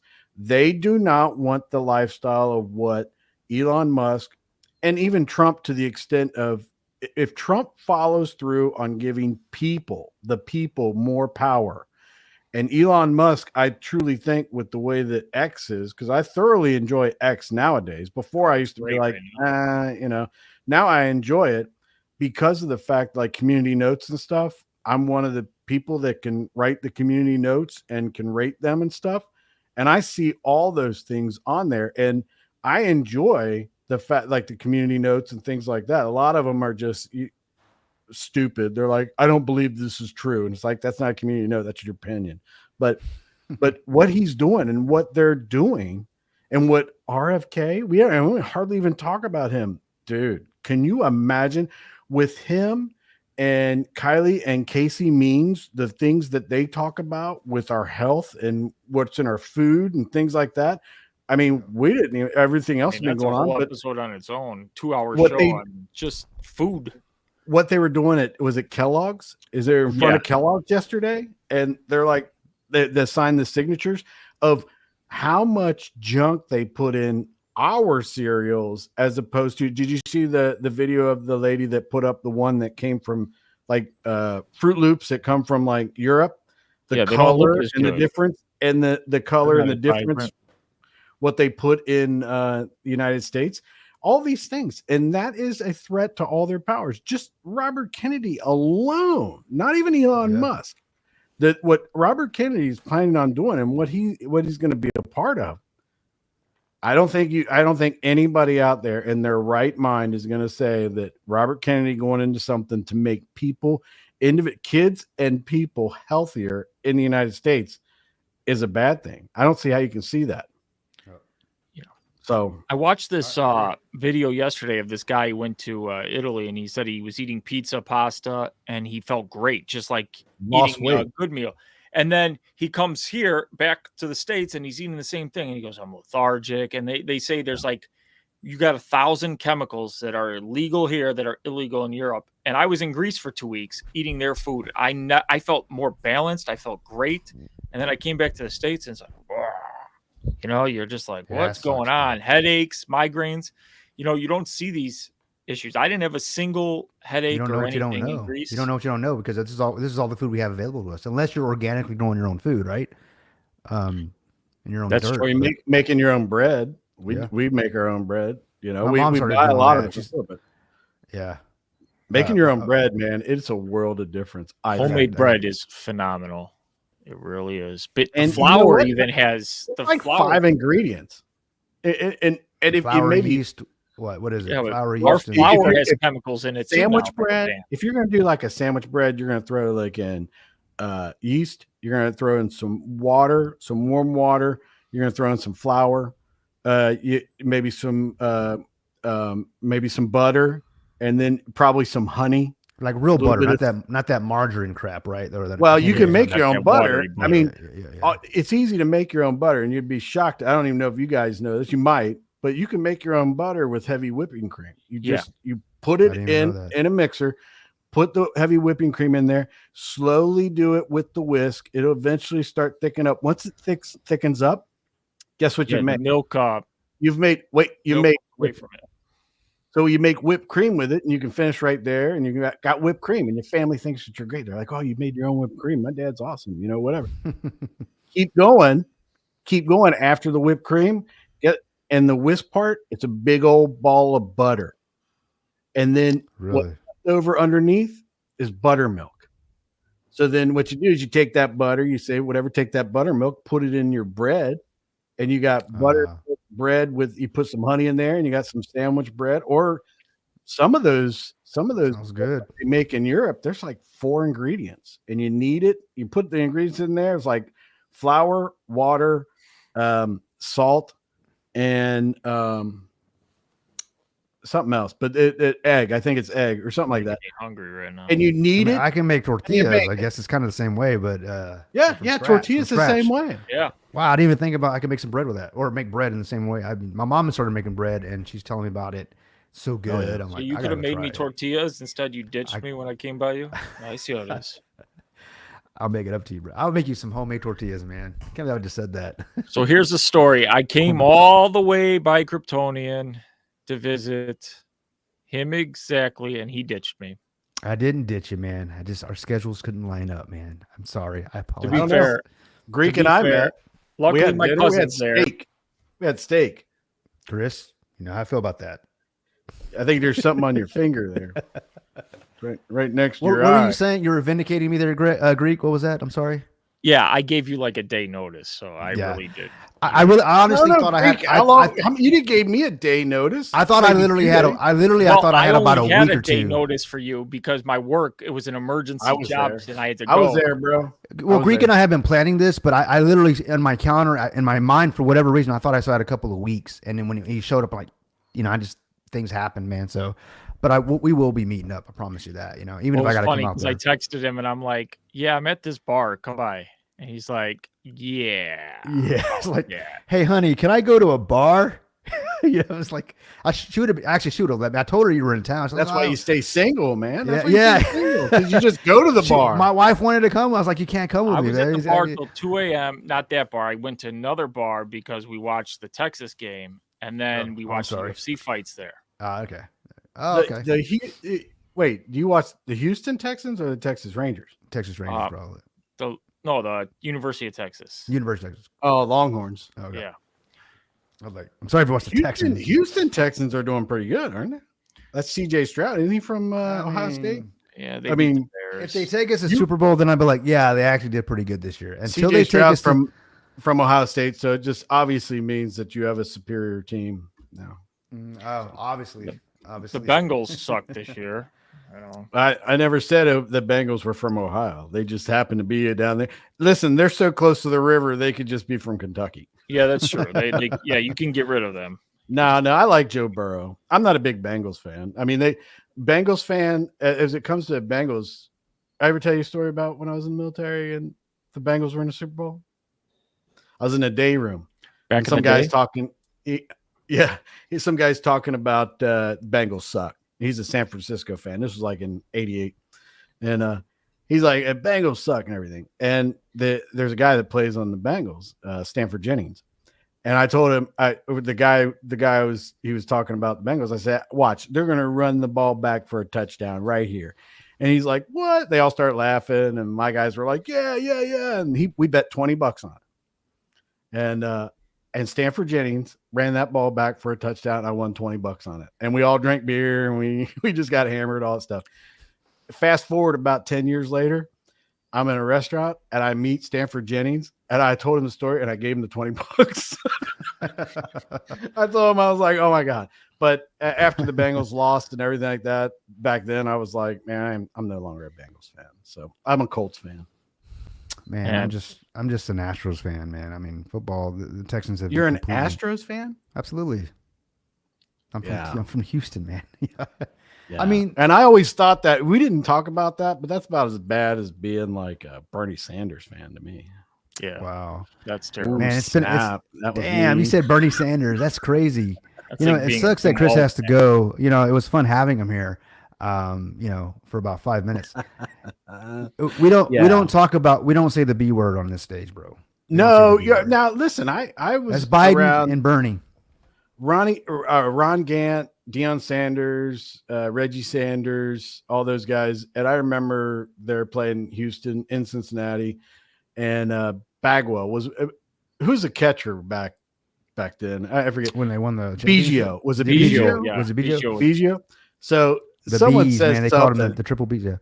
Now I had seen Ron Gant in real life, and he was like big and muscular and strong guy and everything like that. And he goes up to the plate, and they're talking, saying something, and then they just start throwing fists, man. And ever since then, a lot of people in Ohio are like, "Ooh, we don't like the Astros," I mean, they're when they got flagged for cheating or whatever, whatever they were doing. Oh, yeah. And then it turns out other teams do it. I mean, that's what the funny part about they get caught. Yeah, they got caught doing what everyone's doing. Yeah. Well, the difference was they used video equipment from center field to do it. If you have a guy on second base, you can tip off pitches. Yeah. That's why they switched the signs.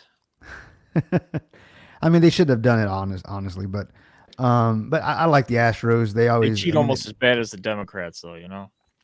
So obvious. It's so obvious. Yeah, it's so obvious, but no, you're right. They get away with it. Well, that reminded me today of when I saw Biden and Obama standing next to each other at that memorial, and I don't know if Trump would have won or not, but I'm telling you, that guy did not get more votes than Barack Obama. Ain't no way that was even legit. I'm not sure if it would have made a difference in the election. Maybe Trump got some more votes than what he should have, but that election was off. And just looking at the two of them, still president. Joe Biden is no Barack Obama, man. And Barack Obama, I knew people that were coming out of the woodwork saying they were going to vote for him back in those days and stuff. And no way. Yeah, nobody said they were voting Joe Biden back in. No. Look, Barack was a good orator, man. I mean, he could speak well. I mean, I think he was a great president for that time. I think he did well. He went downhill as he went along, but I don't know if that's. Well, I don't know, because he made some extraordinary claims. You know, the oceans were going to swell, and But then he buys a $14 million home and then people were going to get their eyesight back. You know, our limbs were going to grow. I mean, he made all kinds of freaking claims on that stage, with the acceptance speech. My point is, he sounded good when he said it. He sounded good, right? Everybody got their touchy feelings. Like he's half dead. Did you hear?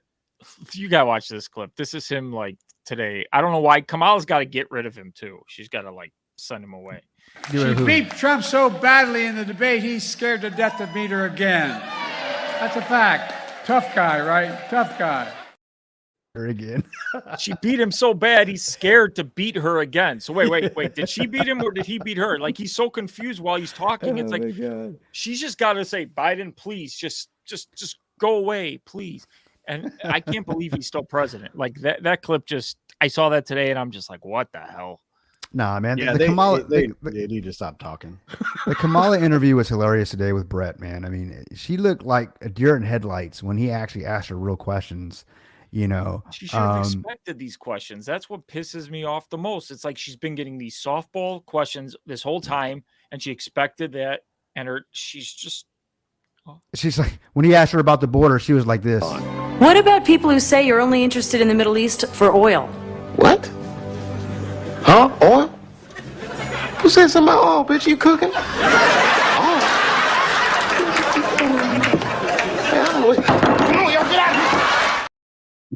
That's how Kamala was today. She's like, border. Who said something about border? Her team was like, we got to get out of here, man. The ship's going down. I saw you added that clip, and the whole time I'm like, I wonder what this clip's going to be about and when he's going to throw it in. And you did a great job of throwing that in. Man. It was hilarious. Oh, man. Every time she talks, man, and she gets hard questions, I always remember that Dave Chappelle Black Bush. It was hilarious, man, back in the 90s, man, when he did that stuff, man. I was so happy, too. When he went on Saturday Night Live and did his monologue.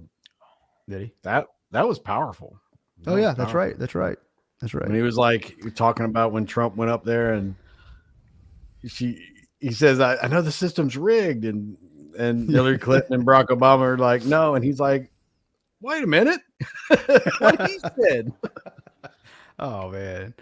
You know, it sucks that he's actually supported Kamala though anyways, though. You know, he'd be a great asset to the team. They're all scared in Hollywood to come the other way because then I don't know. I mean, Trump is a polarizing figure, though. I mean, and it goes back to I have relatives that are from that New York, New Jersey area and stuff like that. And the way that they talk to people and the things that they say, sometimes they just come across as very arrogant and cocky and all that kind of stuff. And I can understand some of Trump. I mean, Trump, I think, is well adjusted considering the fact that he grew up in New York. He was single for a very long time, was literally invited to every single party ever, was rich. I mean, honestly, I'd be a complete degenerate. You know, I think we talked about that before. Yeah, we did. I mean, I think said that you would. He doesn't do drugs. He doesn't drink. Dude, you guys would be like that. You said you would be naming a lot of Storms, Stormy Daniels, Stormy Susie's, and that's what you said. Listen, and I, I wouldn't be proud of it, but a lot of people would be like, I'd be like, look, that porn star, that's the only one. Well, with that being said, with the life that he's been able to live, with the money that he's had, and of course they loved him before they hated him, and yet there's not very many things that have come out other than the Stormy Daniels. You would think the guy in that position, you would think he'd be exposed like Diddy is right now, right? I mean, he'd be on an island. I mean, look at the stuff's coming out for that guy, and those, I can't wait for those Yeah, shoes that's to all drop. you did wrong was have consensual sex with a porn star, man. Yeah, damn. What Could an be asshole. worse. Well, I don't think that's an issue. I mean, it's really between him and Melania and all that kind of stuff. True. Yeah. I mean, when you line up all these different things, I'm telling you that I'm not saying that I would do anything illegal or want to hurt anybody or hurt anything, but I'd be probably a party animal. I'd probably be doing a lot of things, having a good time. I probably would. And like Don Jr., I mean, that's another thing too. Don Jr., I have way more in common with Don Jr. than almost any of them because of like the hunting, the aspects of the outdoor life and things like that. And it's like, you grow up around that kind of wealth. How do these people, I mean, you got to keep these kids grounded. Yeah. They have to. I could easily see all of them rebelling, but all of them seem to be pretty well-rounded kids. I mean, there might be stuff in there behind the scenes. I missed that. We talk about the story about, I forget the guy's name. It's really a great guy. It's a Fragrant podcast. He's a comedian. Trump is on there and he's talking. I think it happened since the last time we got together, but Trump is on there. Yeah, you're talking about. He tells him about Schultz. What's his name? Andrew Schultz. Andrew, Is that? Andrew, yeah. Is it? And he says that I talked to a lot of people. I talked to Donald Trump Jr. and he told me a story about one time you were going to be away. He asked if you had a party and he's only going to have a few friends over, and then you came back and he had 200 people there, and you got there and you're like, you guys get out and all that kind of stuff. And Don Jr.'s like, we never talked about it again. And Trump is like, yeah, we never talked about it again. And Andrew Schultz is like, it's like, can you give him closure? And he's like, no, never give him closure. That's a dad. I'm right like, there, man. Trump was probably a pretty heavy-handed dad. I would, you know what, speaking on that, and his sons, like you mentioned that, so he's got his sons who are coming. Their dad's a billionaire. Obviously, you can look at Trump and his kids, and you look at the Hilton. Paris Hilton is a trust fund baby. I'm just using her as an example. Everybody knows who that is. And just she's got like all kinds of trash out there. I'm sure now she's trying to straighten the road out, which is happy for her, right? Trying to live her life. But the point I'm making is Trump just didn't just give his boys money. He said, you're going to work the family business. You're going to get educated. You're going to go to college. You're going to work in this business if you want some of this business. He didn't just give them anything, and right. I think that's why his kids have grown up, at least appear to be well-grounded, respected. You don't have any scandals coming out with his kids at all. Any of them. Right. And I think he was a good father. He speaks highly of his father. So I'm assuming it came from, he was taught well. You judge people by their kids. And then you look at, I hate to say this, but Doug Emhoff's kids compared, and you're like, whoa, wow. I don't know his kids. I don't think I've ever seen him. Man, it's the classic wokeness. It's the classic wokeness, man. And I mean, and I see it. Kids are off. They're not off limits, but they're certainly, if they're outspoken, then everything's on the table. Yeah. You can just look at the fruits of his labor there. Yeah, they paint him as a monster, and he's got great kids, like 14 grandchildren that love him. Like they come up to him, and it's not just like you saw. I showed the clip in a couple of my videos. If any of you are watching my page, please like, subscribe. If you're on X, go to my page. The pinned tweet is the pinned post. I can't call it tweets anymore. Is my YouTube page. Go there and you can watch this video and you can comment. I had a video where it's he brings his daughter on stage and she's like, "Make America Great Again," and it was like such a wholesome moment. I'm like, oh, the press doesn't want you to see this because it humanizes him, and it's the worst thing they can ask for. And then his son goes, "Vote for grandson, vote for grandpa," and it was just such a wholesome moment.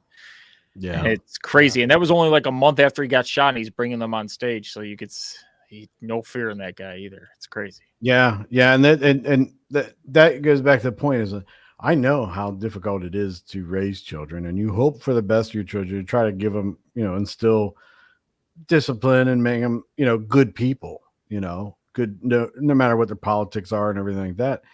And I would imagine even for some of these other politicians, their kids and stuff like that, I would imagine being in the limelight like Donald Trump has been, and some of these politicians, it's even more difficult to raise good kids.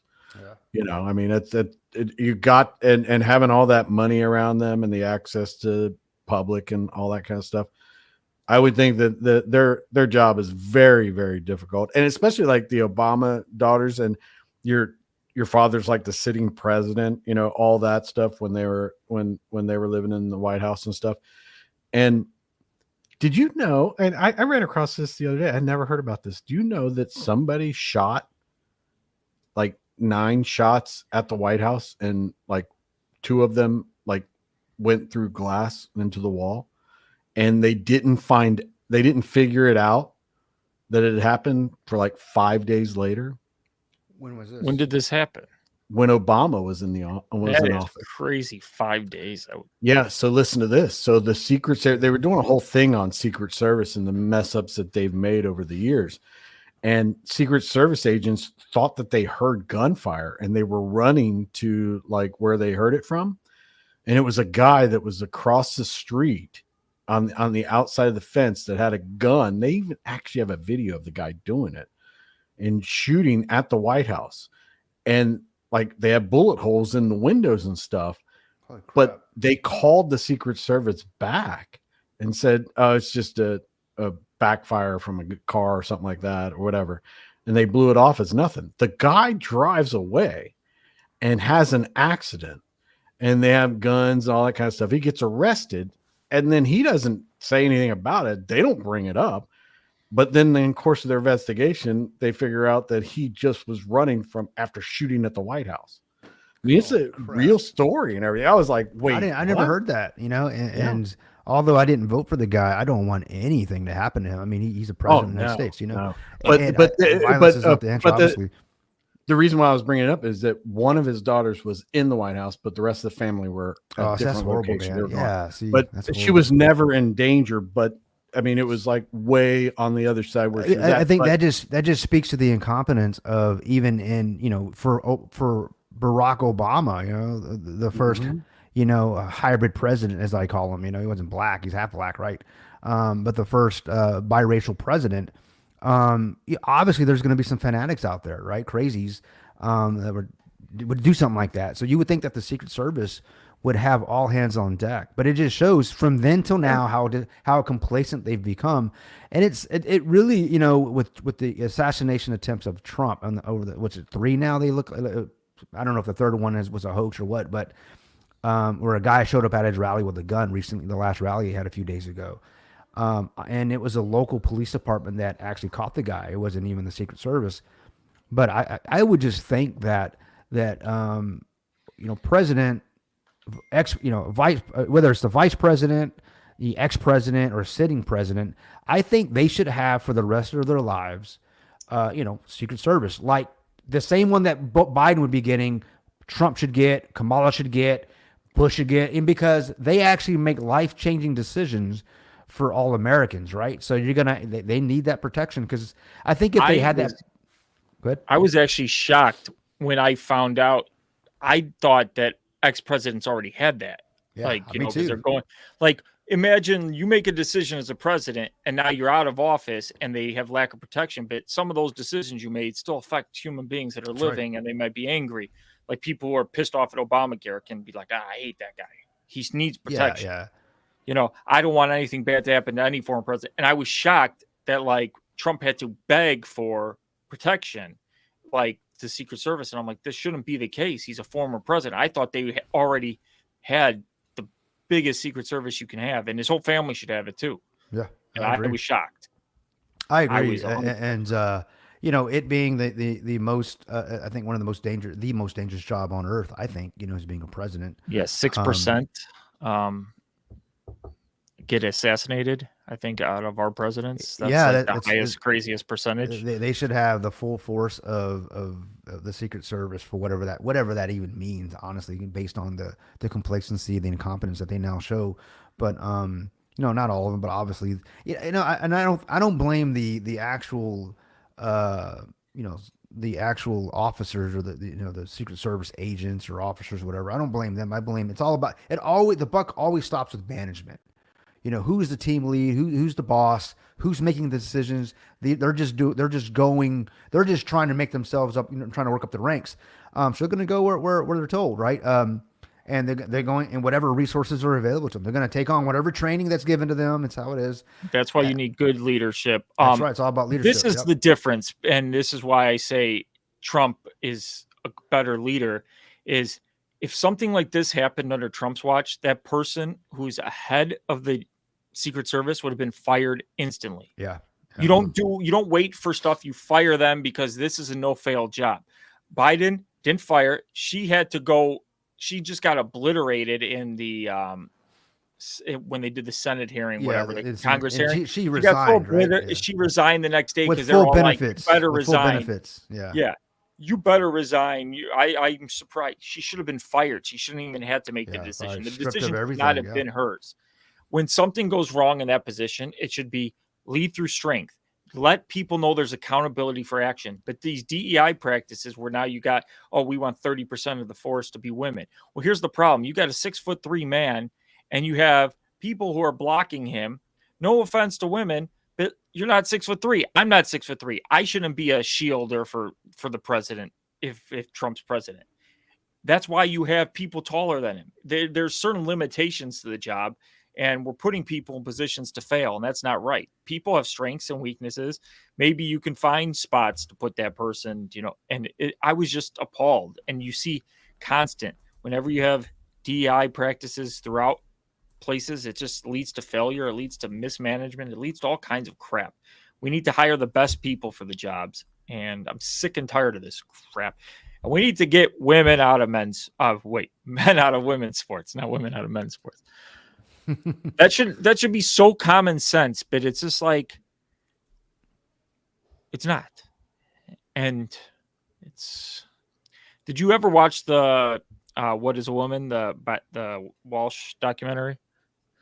It's great. He goes to people and asks, "What is a woman?" And they go, "Woman is a person who identifies as a woman." I'm like, that's a circular definition. They keep doing it. Have you seen the one? Am I a racist? Have you seen that one? It's coming out on Daily Wire Plus in a few days. Dude, that's such a good one, man. That's such a good one, man. And I've seen the clips from it. He is brilliant at the work he does. I like Matt Walsh, man. He's no nonsense, straight up. I mean, he stands on his convictions, and I love him for that, man.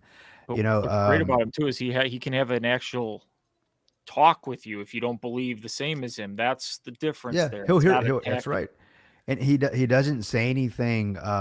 He doesn't get emotional. Doesn't talk you down or talk down to you or condescendingly. He just like, no, you're wrong, and this is why I think you're wrong.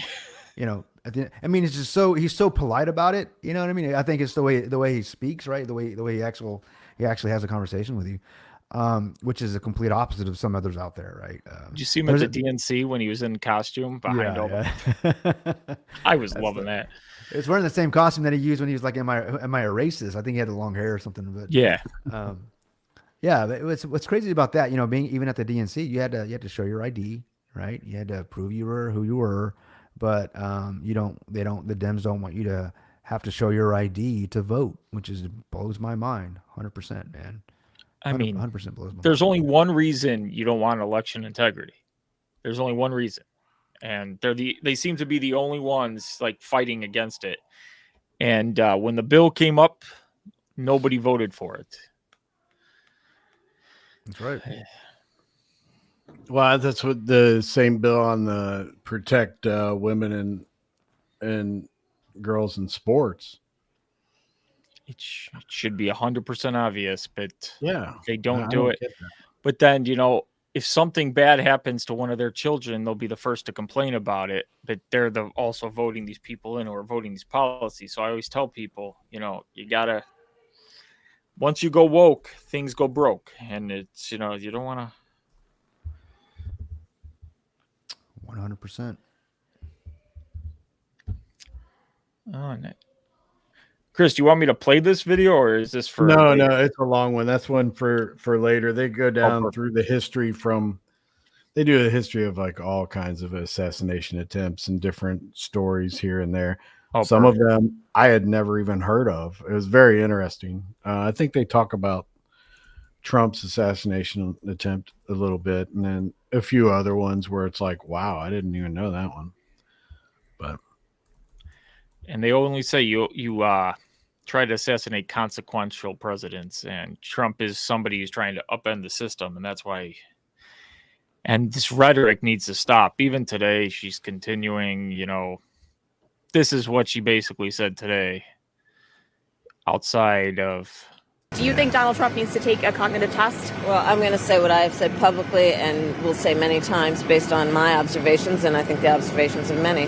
Donald Trump is increasingly unstable, and as has been said by the people who have worked closely with him, even when he was president, he's unfit to be president of the United States. He's unfit, but he's out there on Bloomberg yesterday in Chicago doing an interview. She declined to go there. Damn, that interview was 90 minutes, shit, man. I love that interview. That's one of my favorite interviews. Shows you how you handle somebody who's adversarial. He basically, with the tariff thing, he doesn't like. Yeah, but he was the I don't understand the editor in chief, man. He was adversarial for incredibly ignorant reasons. Yeah, for the wrong reasons, honestly. Yeah, his stance on tariff was like Trump telling him, "You talk about softballs. You have been wrong your whole life." you talk about softballs like Kamala Harris is like, "What's your favorite color?" Those types of things. When people complain about that, winding up a softball to Trump on tariffs like that is like he's going to destroy you on that. He talks about it all the damn time. He knows about tariffs. He's been talking about it since the 80s. It's a right? bargaining tool, and you even played it in the Michael Moore thing. That video I think is from 2016, and you played it in there. It's the everyday best bargaining people chip he's in got. Ohio, Pennsylvania, and Michigan. All of us were like, finally, someone's talking about tariffs. In 2016, we were like, hell yeah. This is the tariff president. I don't think you're going to win that argument. And he did. He made him look foolish. And I'm like, it's like the guy, these people wind up these softballs and say things to him like, this thing on tariffs and other things. I'm like, you guys are playing right into his wheelhouse. Why don't you try to, get him to answer more detail about some of these other issues and not talk about, because Trump has that problem where he's always like, we had the greatest ever. When I was bad, we were great. We were greatest ever. And nobody's like ever seen it. Like to use his hands. He's like, I'm telling you, we had the greatest ever, and nobody had ever seen it like that. It was the greatest, and people were telling me that it's better than ever. And Shane Gillis says you have to do the hands at the complete wrong time. So it was the greatest ever. And, you do the hands 2 seconds later, and then he goes, you just get down in your throat. I don't know. What do you think about Rogan, though? Do you think Trump says he was on that Trump on Rogan is perfect. podcast? If Trump can just talk to his heart's desire, and Rogan will be like, okay, we got 3 hours to fill. I guess we'll do this. But Kamala on Rogan, that will be a train wreck in a half. I hope they're having that conversation. I did see a tweet where somebody had said that Kamala's staff is not talking at all. They're not even an attempt to talk to her tonight or the rest of the night. I think because that interview with Brett Baer didn't go well. So they're going to reconsider Rogan, I think. I think Rogan would be, because Rogan, I don't think he would push her on issues, but he would talk about a bunch of different issues. And that's why I kind of wish that Charlemagne the God was just a little bit more, would push her on some of those issues in his interview, because I felt his interview, he was stopping. He would stop when he should have done follow-ups to that. And I kind of felt like, look, he kind of did the same thing when Biden came on and was saying, if you don't vote for me, you're not black. I wish Charlemagne would have like pushed that a little bit more. What annoys me most about Charlemagne is when she's not on the show, he gets real. Like when he said he saw that Trump ad during the football, he's like, that was powerful.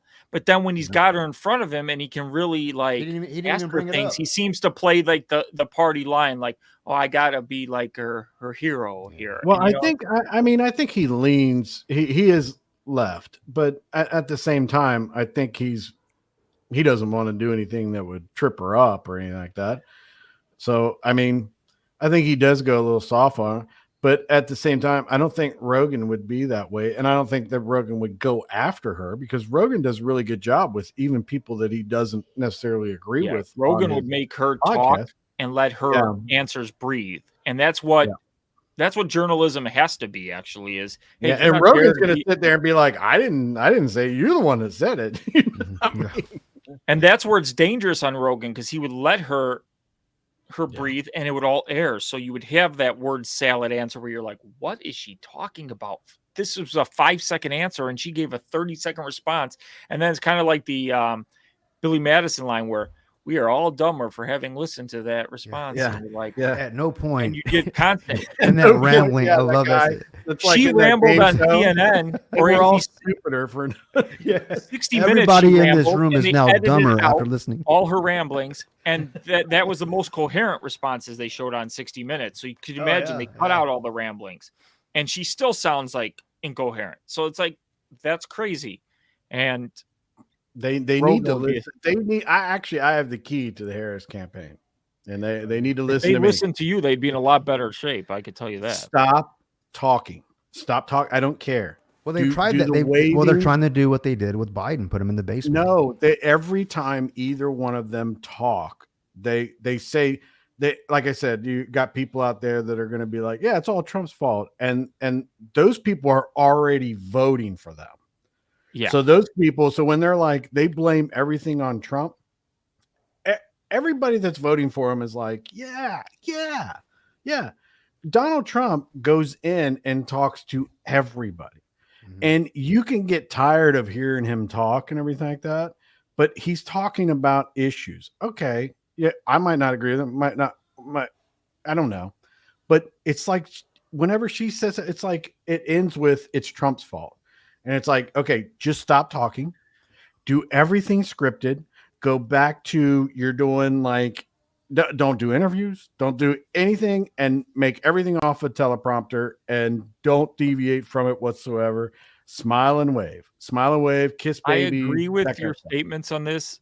When she did go off teleprompter, she actually gave policy positions instead of and so you knew what she was. Because I think independents, they don't know what the hell her policy is. They already know. I don't think that she can give policy because what she has to do, even if Kamala Harris, if you just took her and took all of her handlers out, everything out, and it was just her real true feelings about things, she can't even say those things because there's so many people behind the scenes that would just, she's got to make sure that Biden's okay. He's not mad at her within reason. She's got to make sure that Obama is, she's got all these people behind her. And it's like, if she just went out and just said, you know what, I disagree with half the things that Biden did.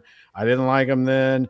Or I liked them then, but they obviously didn't work. I'm obviously not doing those things. And she was real with everybody. It might be different, but she can't be real.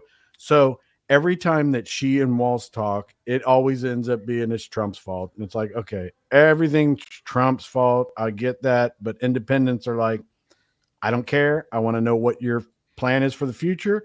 I want to spend as little time as possible on this, figuring out who I'm going to vote for in this election, and then I'm going on with my life. I'm going to go vote, and I'm going to be done, and I'm going to go do my thing. Now, you get these people out there, and then they see this stuff, like her interview today, and if she goes on with Rogan and stuff like that, and then they end it by saying that it's all Trump's fault, people tune it out. They're like, yeah, okay, that doesn't work with independence when you do the blame game. It's like when you have kids and they're like, oh, it's my brother's fault. You're like, yeah, okay, why it doesn't work. The parent always sees right through it. And the independents are really starting to see right through it. And I think most of them, they know it. She doesn't do this interview today if she thinks she's winning and the internals say she's winning. She's not doing that was a bad move. And if they do Rogan, it's even worse. She needs to just go back to scripted and just I 100% will say this. I give Brett Baer credit because I did not expect this from him. Like the first 5 minutes, I started cheering in my car. I was going crazy. I was fist bumping. I'm like, Brett Baer just earned my respect. And I tweeted it right away or post. I would say tweeted. I agree with you. I was not expecting him to actually be a real journalist today. I mean, he wasn't trying to do gotchas, in my opinion. It wasn't like, oh, now he's going to let her have it. No, he was like, listen, this are the facts. The bill you keep saying that you did moments after the election was an amnesty bill, you know. And I know we opened up with that, but there's actually there are 10 things. You know who Brian Donalds is, right? He's the senator from Florida. Florida? Is it Florida? Yeah. Yeah. There was 10 things that he actually mentioned that bill that got kicked back, that did not get passed. One, it codifies catch and release. It lets in 1.8 million illegal aliens, funds sanctuary cities.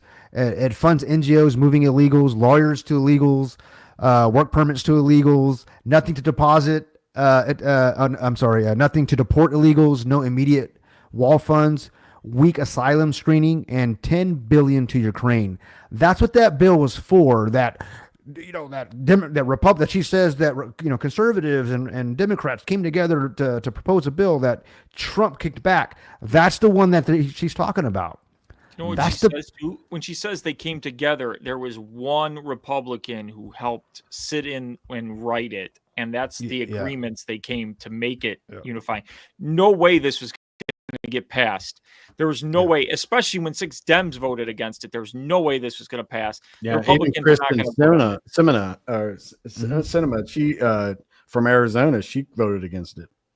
She did, but I expected Brett Baer. I expected that from Brett Baer. I think he got a bad rap from the 2020 election when he announced, and now he was just the messenger. But when Fox announced that Arizona went for Biden so quickly, like within a couple of minutes, but I mean, he took all the flack for that. People were like, "Oh my god!" And then Fox and he News, is in the tank, or whatever. But he's done interviews where he did not follow up on a few things and stuff like that. But I watch his show every so often, and he kind of like will give the news, but in a way where he's like impartial, where he wants to play the middle guy. And I was just worried if he's going to do the softballs, that like, why did they pick him? Why did the campaign say Brett Baer's the guy? But today he impressed me too when he played her clips, because now it made her look dumber when she couldn't answer things, and he's like, here's what you said in 2019, and she's so that sounds like a lie, Kamala. Here, let's play the clip. And it's I got that impression too, that he was let me, because he would say something, and I swear she was being set like she had to realize that he was bringing the receipts. Yeah, so that's why she wanted to filibuster. That's why and his credibility was on the line today, because if he did a softball interview, he would have been canceled by everybody, because you had one chance to sit down with this lady, and the one guy that we thought, if he, as far as his politics, I don't want to know what his politics are, left or right. I wanted him to be as he was today. Just bring the questions, and if you're still voting for her, fine. I don't care. I just want you to bring the receipts. Let me decide, if I'm independent, let me decide who I'm going to vote for based on, the questioning. I think if she had been interviewed like this since the beginning of her campaign, I think we were talking about this earlier, I think maybe before the show, if she had 10 to 20 interviews like this, hard questions at the very beginning, this Brett interview would have been a piece of cake for her. She would have already been Iron Sharpens Iron. She would have been prepped for it. You go through these all the time. You take something that you're negative and you spin it, and then you get your message out. But she could not attack it, so she was trying to filibuster the whole time, and that just looks bad to an independent voter. Her side was all defending her. CNN was defending her. I watched people like, you're going to get the Democrats who are on. They're all defending her, which is what we expect. Trump could bomb, and we'd still defend. I would. Okay, maybe not you guys, because you guys are more middle, but I would defend him. But it's the 20% in the middle, and those middle people watching that are going to be like, "Oh, did she answer the border? Did she say sorry?" Like, But as an independent, I do not look for CNN for anything. I wouldn't even go to CNN to check the weather or anything like that. I honestly tell you the truth, I can't remember the last time that I don't think I've ever. Well, I have to have, but I don't turn CNN on my, like that the TV apps. Where you can go in and you can take off channels and like you can like remove them and you only do the channels you like. Yeah, and on my TVs and stuff like that CNN isn't even on there, and I wouldn't go to CNN. I've only watched it by force when I was in an airport. I did a lot of traveling. I'm in the airport. They're all over the place. Airports. Yeah, and I mean I've seen that when I was in the military. I went to Italy one time, and did you see Waltz there, or were you serving with Waltz? Because he's in China. But go ahead. Oh, no, I was in Aviano. Well, it's near Bari, and dude, they're Mediterranean, the most beautiful women on the planet, and it's all topless. And I was like 20 years old. I mean, seriously, 20 years old, and some of the most beautiful women I've ever seen in my entire life. I mean, Mediterranean women. Even like the 60-year-old women, you're just like, wait, you're how old? You look like you're like a year older than me. It's the diet, man. It's the diet. Oh, they're just amazing. And the guys over there, every single one, all they do is laugh and have a good time. Great people. But anyway, I went over to Italy to what the hell was I even talking about? The women. He's talking like Trump now. He's like shuffling around. Where was I again? But Trump can bring it back, man. Bring it back. Trump brings it back. I have no idea what I was talking about. I just got distracted. But it's called Bari, and it's like in the heel of the boot. It is such a beautiful place. It's wonderful, all that kind of stuff, man. You're just talking about you were in Spain, and I threw you off with the whole Waltz thing, but I could be on the beaches of Monte Carlo. No. I remember what I was saying. So I went to there's a town called Gioia di Cola, and they make wine there, and they just wonderful people. First time I ever had an espresso, but and this was nice. Yeah, it's pretty neat. It was a guy's garage that he turned into an espresso thing, and he just opens up the garage, and you just walk up to like a counter that's like 2 feet in there. And like everybody's just hanging out, and he makes espressos, cool. and then when he's done, he just closes the garage and goes in the house. And but anyway, can't do that here, man. You get all kinds of fines. Permits and shit. Yeah, you permits. Like, where's your permits? You need an ID for that shit. So I go to this day room. I'm just voting. Okay, no ID. We got this day room. It's got this huge TV, and I was like, man, I mean, that's pretty cool. We got a TV in here. It was a big like cafeteria. There's like enough room for 100 people. And we're all sitting there watching this TV. And then on the TV, it had something that was called headline news. Yeah. And I was like, this is in, southern Italy, and it's all satellite, armed forces radio and everything like that, and watching headline news. And I was like, that is so cool. And so it was English, and they were speaking, and it was like part of CNN and everything. I thought it was great. When I got back, I was telling people, I was like, man, they got this stuff over in Europe called headline news. And they're like, yeah, it came out over here. So I was like, oh, so I happened to be in Italy when it came out. And it was, y'all have espressos. And I used to love that. And I used to check it out. They'd have on their thing, they'd have like different things that they were talking about and stuff like that. And recently I saw something on X, and they say some of the most ridiculous things on those chyrons or whatever that are at the bottom, like Trump is an idiot, but here Trump is an idiot, and this is the reason why, and you're like, what are they talking about? It's like not even like news anymore. It's like, again, it's a hate Trump, no matter what, boom, you're done. And then that's why whenever I don't even go near CNN for any kind of factual information whatsoever. Do you know what makes me really happy? Go back to 2016, the night he's elected, and see all the news, how they react to it, and see their faces, and that just makes me happy. It's so great. Yeah. Well, I only wanted this to go 2 hours, and of course, we talked over. We're going to do this again next Wednesday, probably. And we're going to do this again. We're going to be live the whole night of the election night. And we're going to have the map, and we're going to fill it in.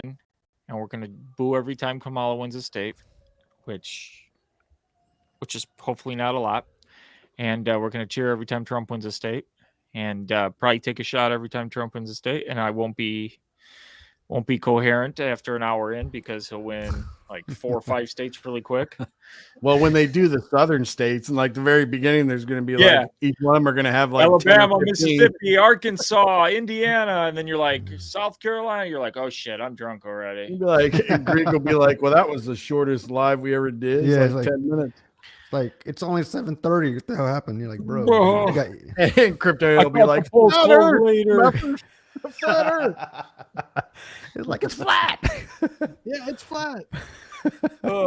That's gonna be a good time, guys. I'm looking forward to it. And I just hope it's fair and it's free at the end of the day. You know, I just want it to be fair, because my life depends on it as well as yours. Those that live in America. So this is one of the most important elections of my lifetime. I think there have been other times in history people have said that, but no, this is for real this time. This is for real this time. But with that being said, I appreciate the invite, man. I love these conversations. Me, man, I love talking politics and trying to get a few of my friends to join, but they don't want to be on camera. They're Really? still scared. Let's keep their camera turned off. Yeah, that's what I tell them. They're worried, scared. But no, it's understandable. Like some people, it's not easy to put your face out there for Trump because, you're worried about repercussions. Well, they don't have to put their. I see what you're saying. Yeah. Well, hopefully this is a wake up call to Democrats though, because I think the independents are really gonna deliver for. I think they're gonna deliver for Trump, and I think that Democrats are gonna have to say we need to reevaluate. We've moved so far left that we need to move back towards the center.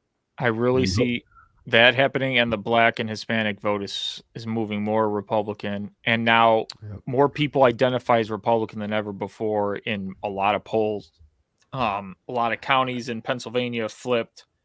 You're seeing it, and because you've gone too far to the left, and just what you've said, they got to reevaluate. Next week, I'll bring up this clip. Ana Navarro, she's this crazy Hispanic lady on The View. I don't know. I watch that show just because I like to laugh.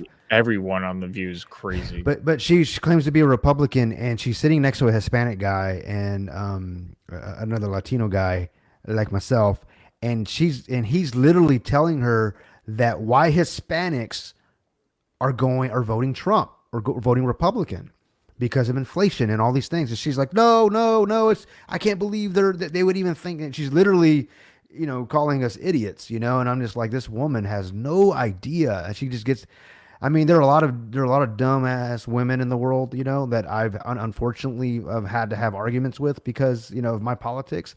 And that would be one of them right there.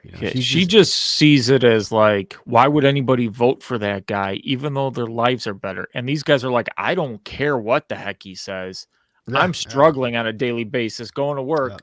I want. She's literally telling this guy's literally telling her, I wish I had the clip, like that we care about inflation, cost, the cost of living, she says, last thing she said, he's a racist. He goes, he's not a racist. And then she loses her shit, man. Look, as a Hispanic guy, I'm American that happens to be of Mexican descent here in America. And I have looked since 2016.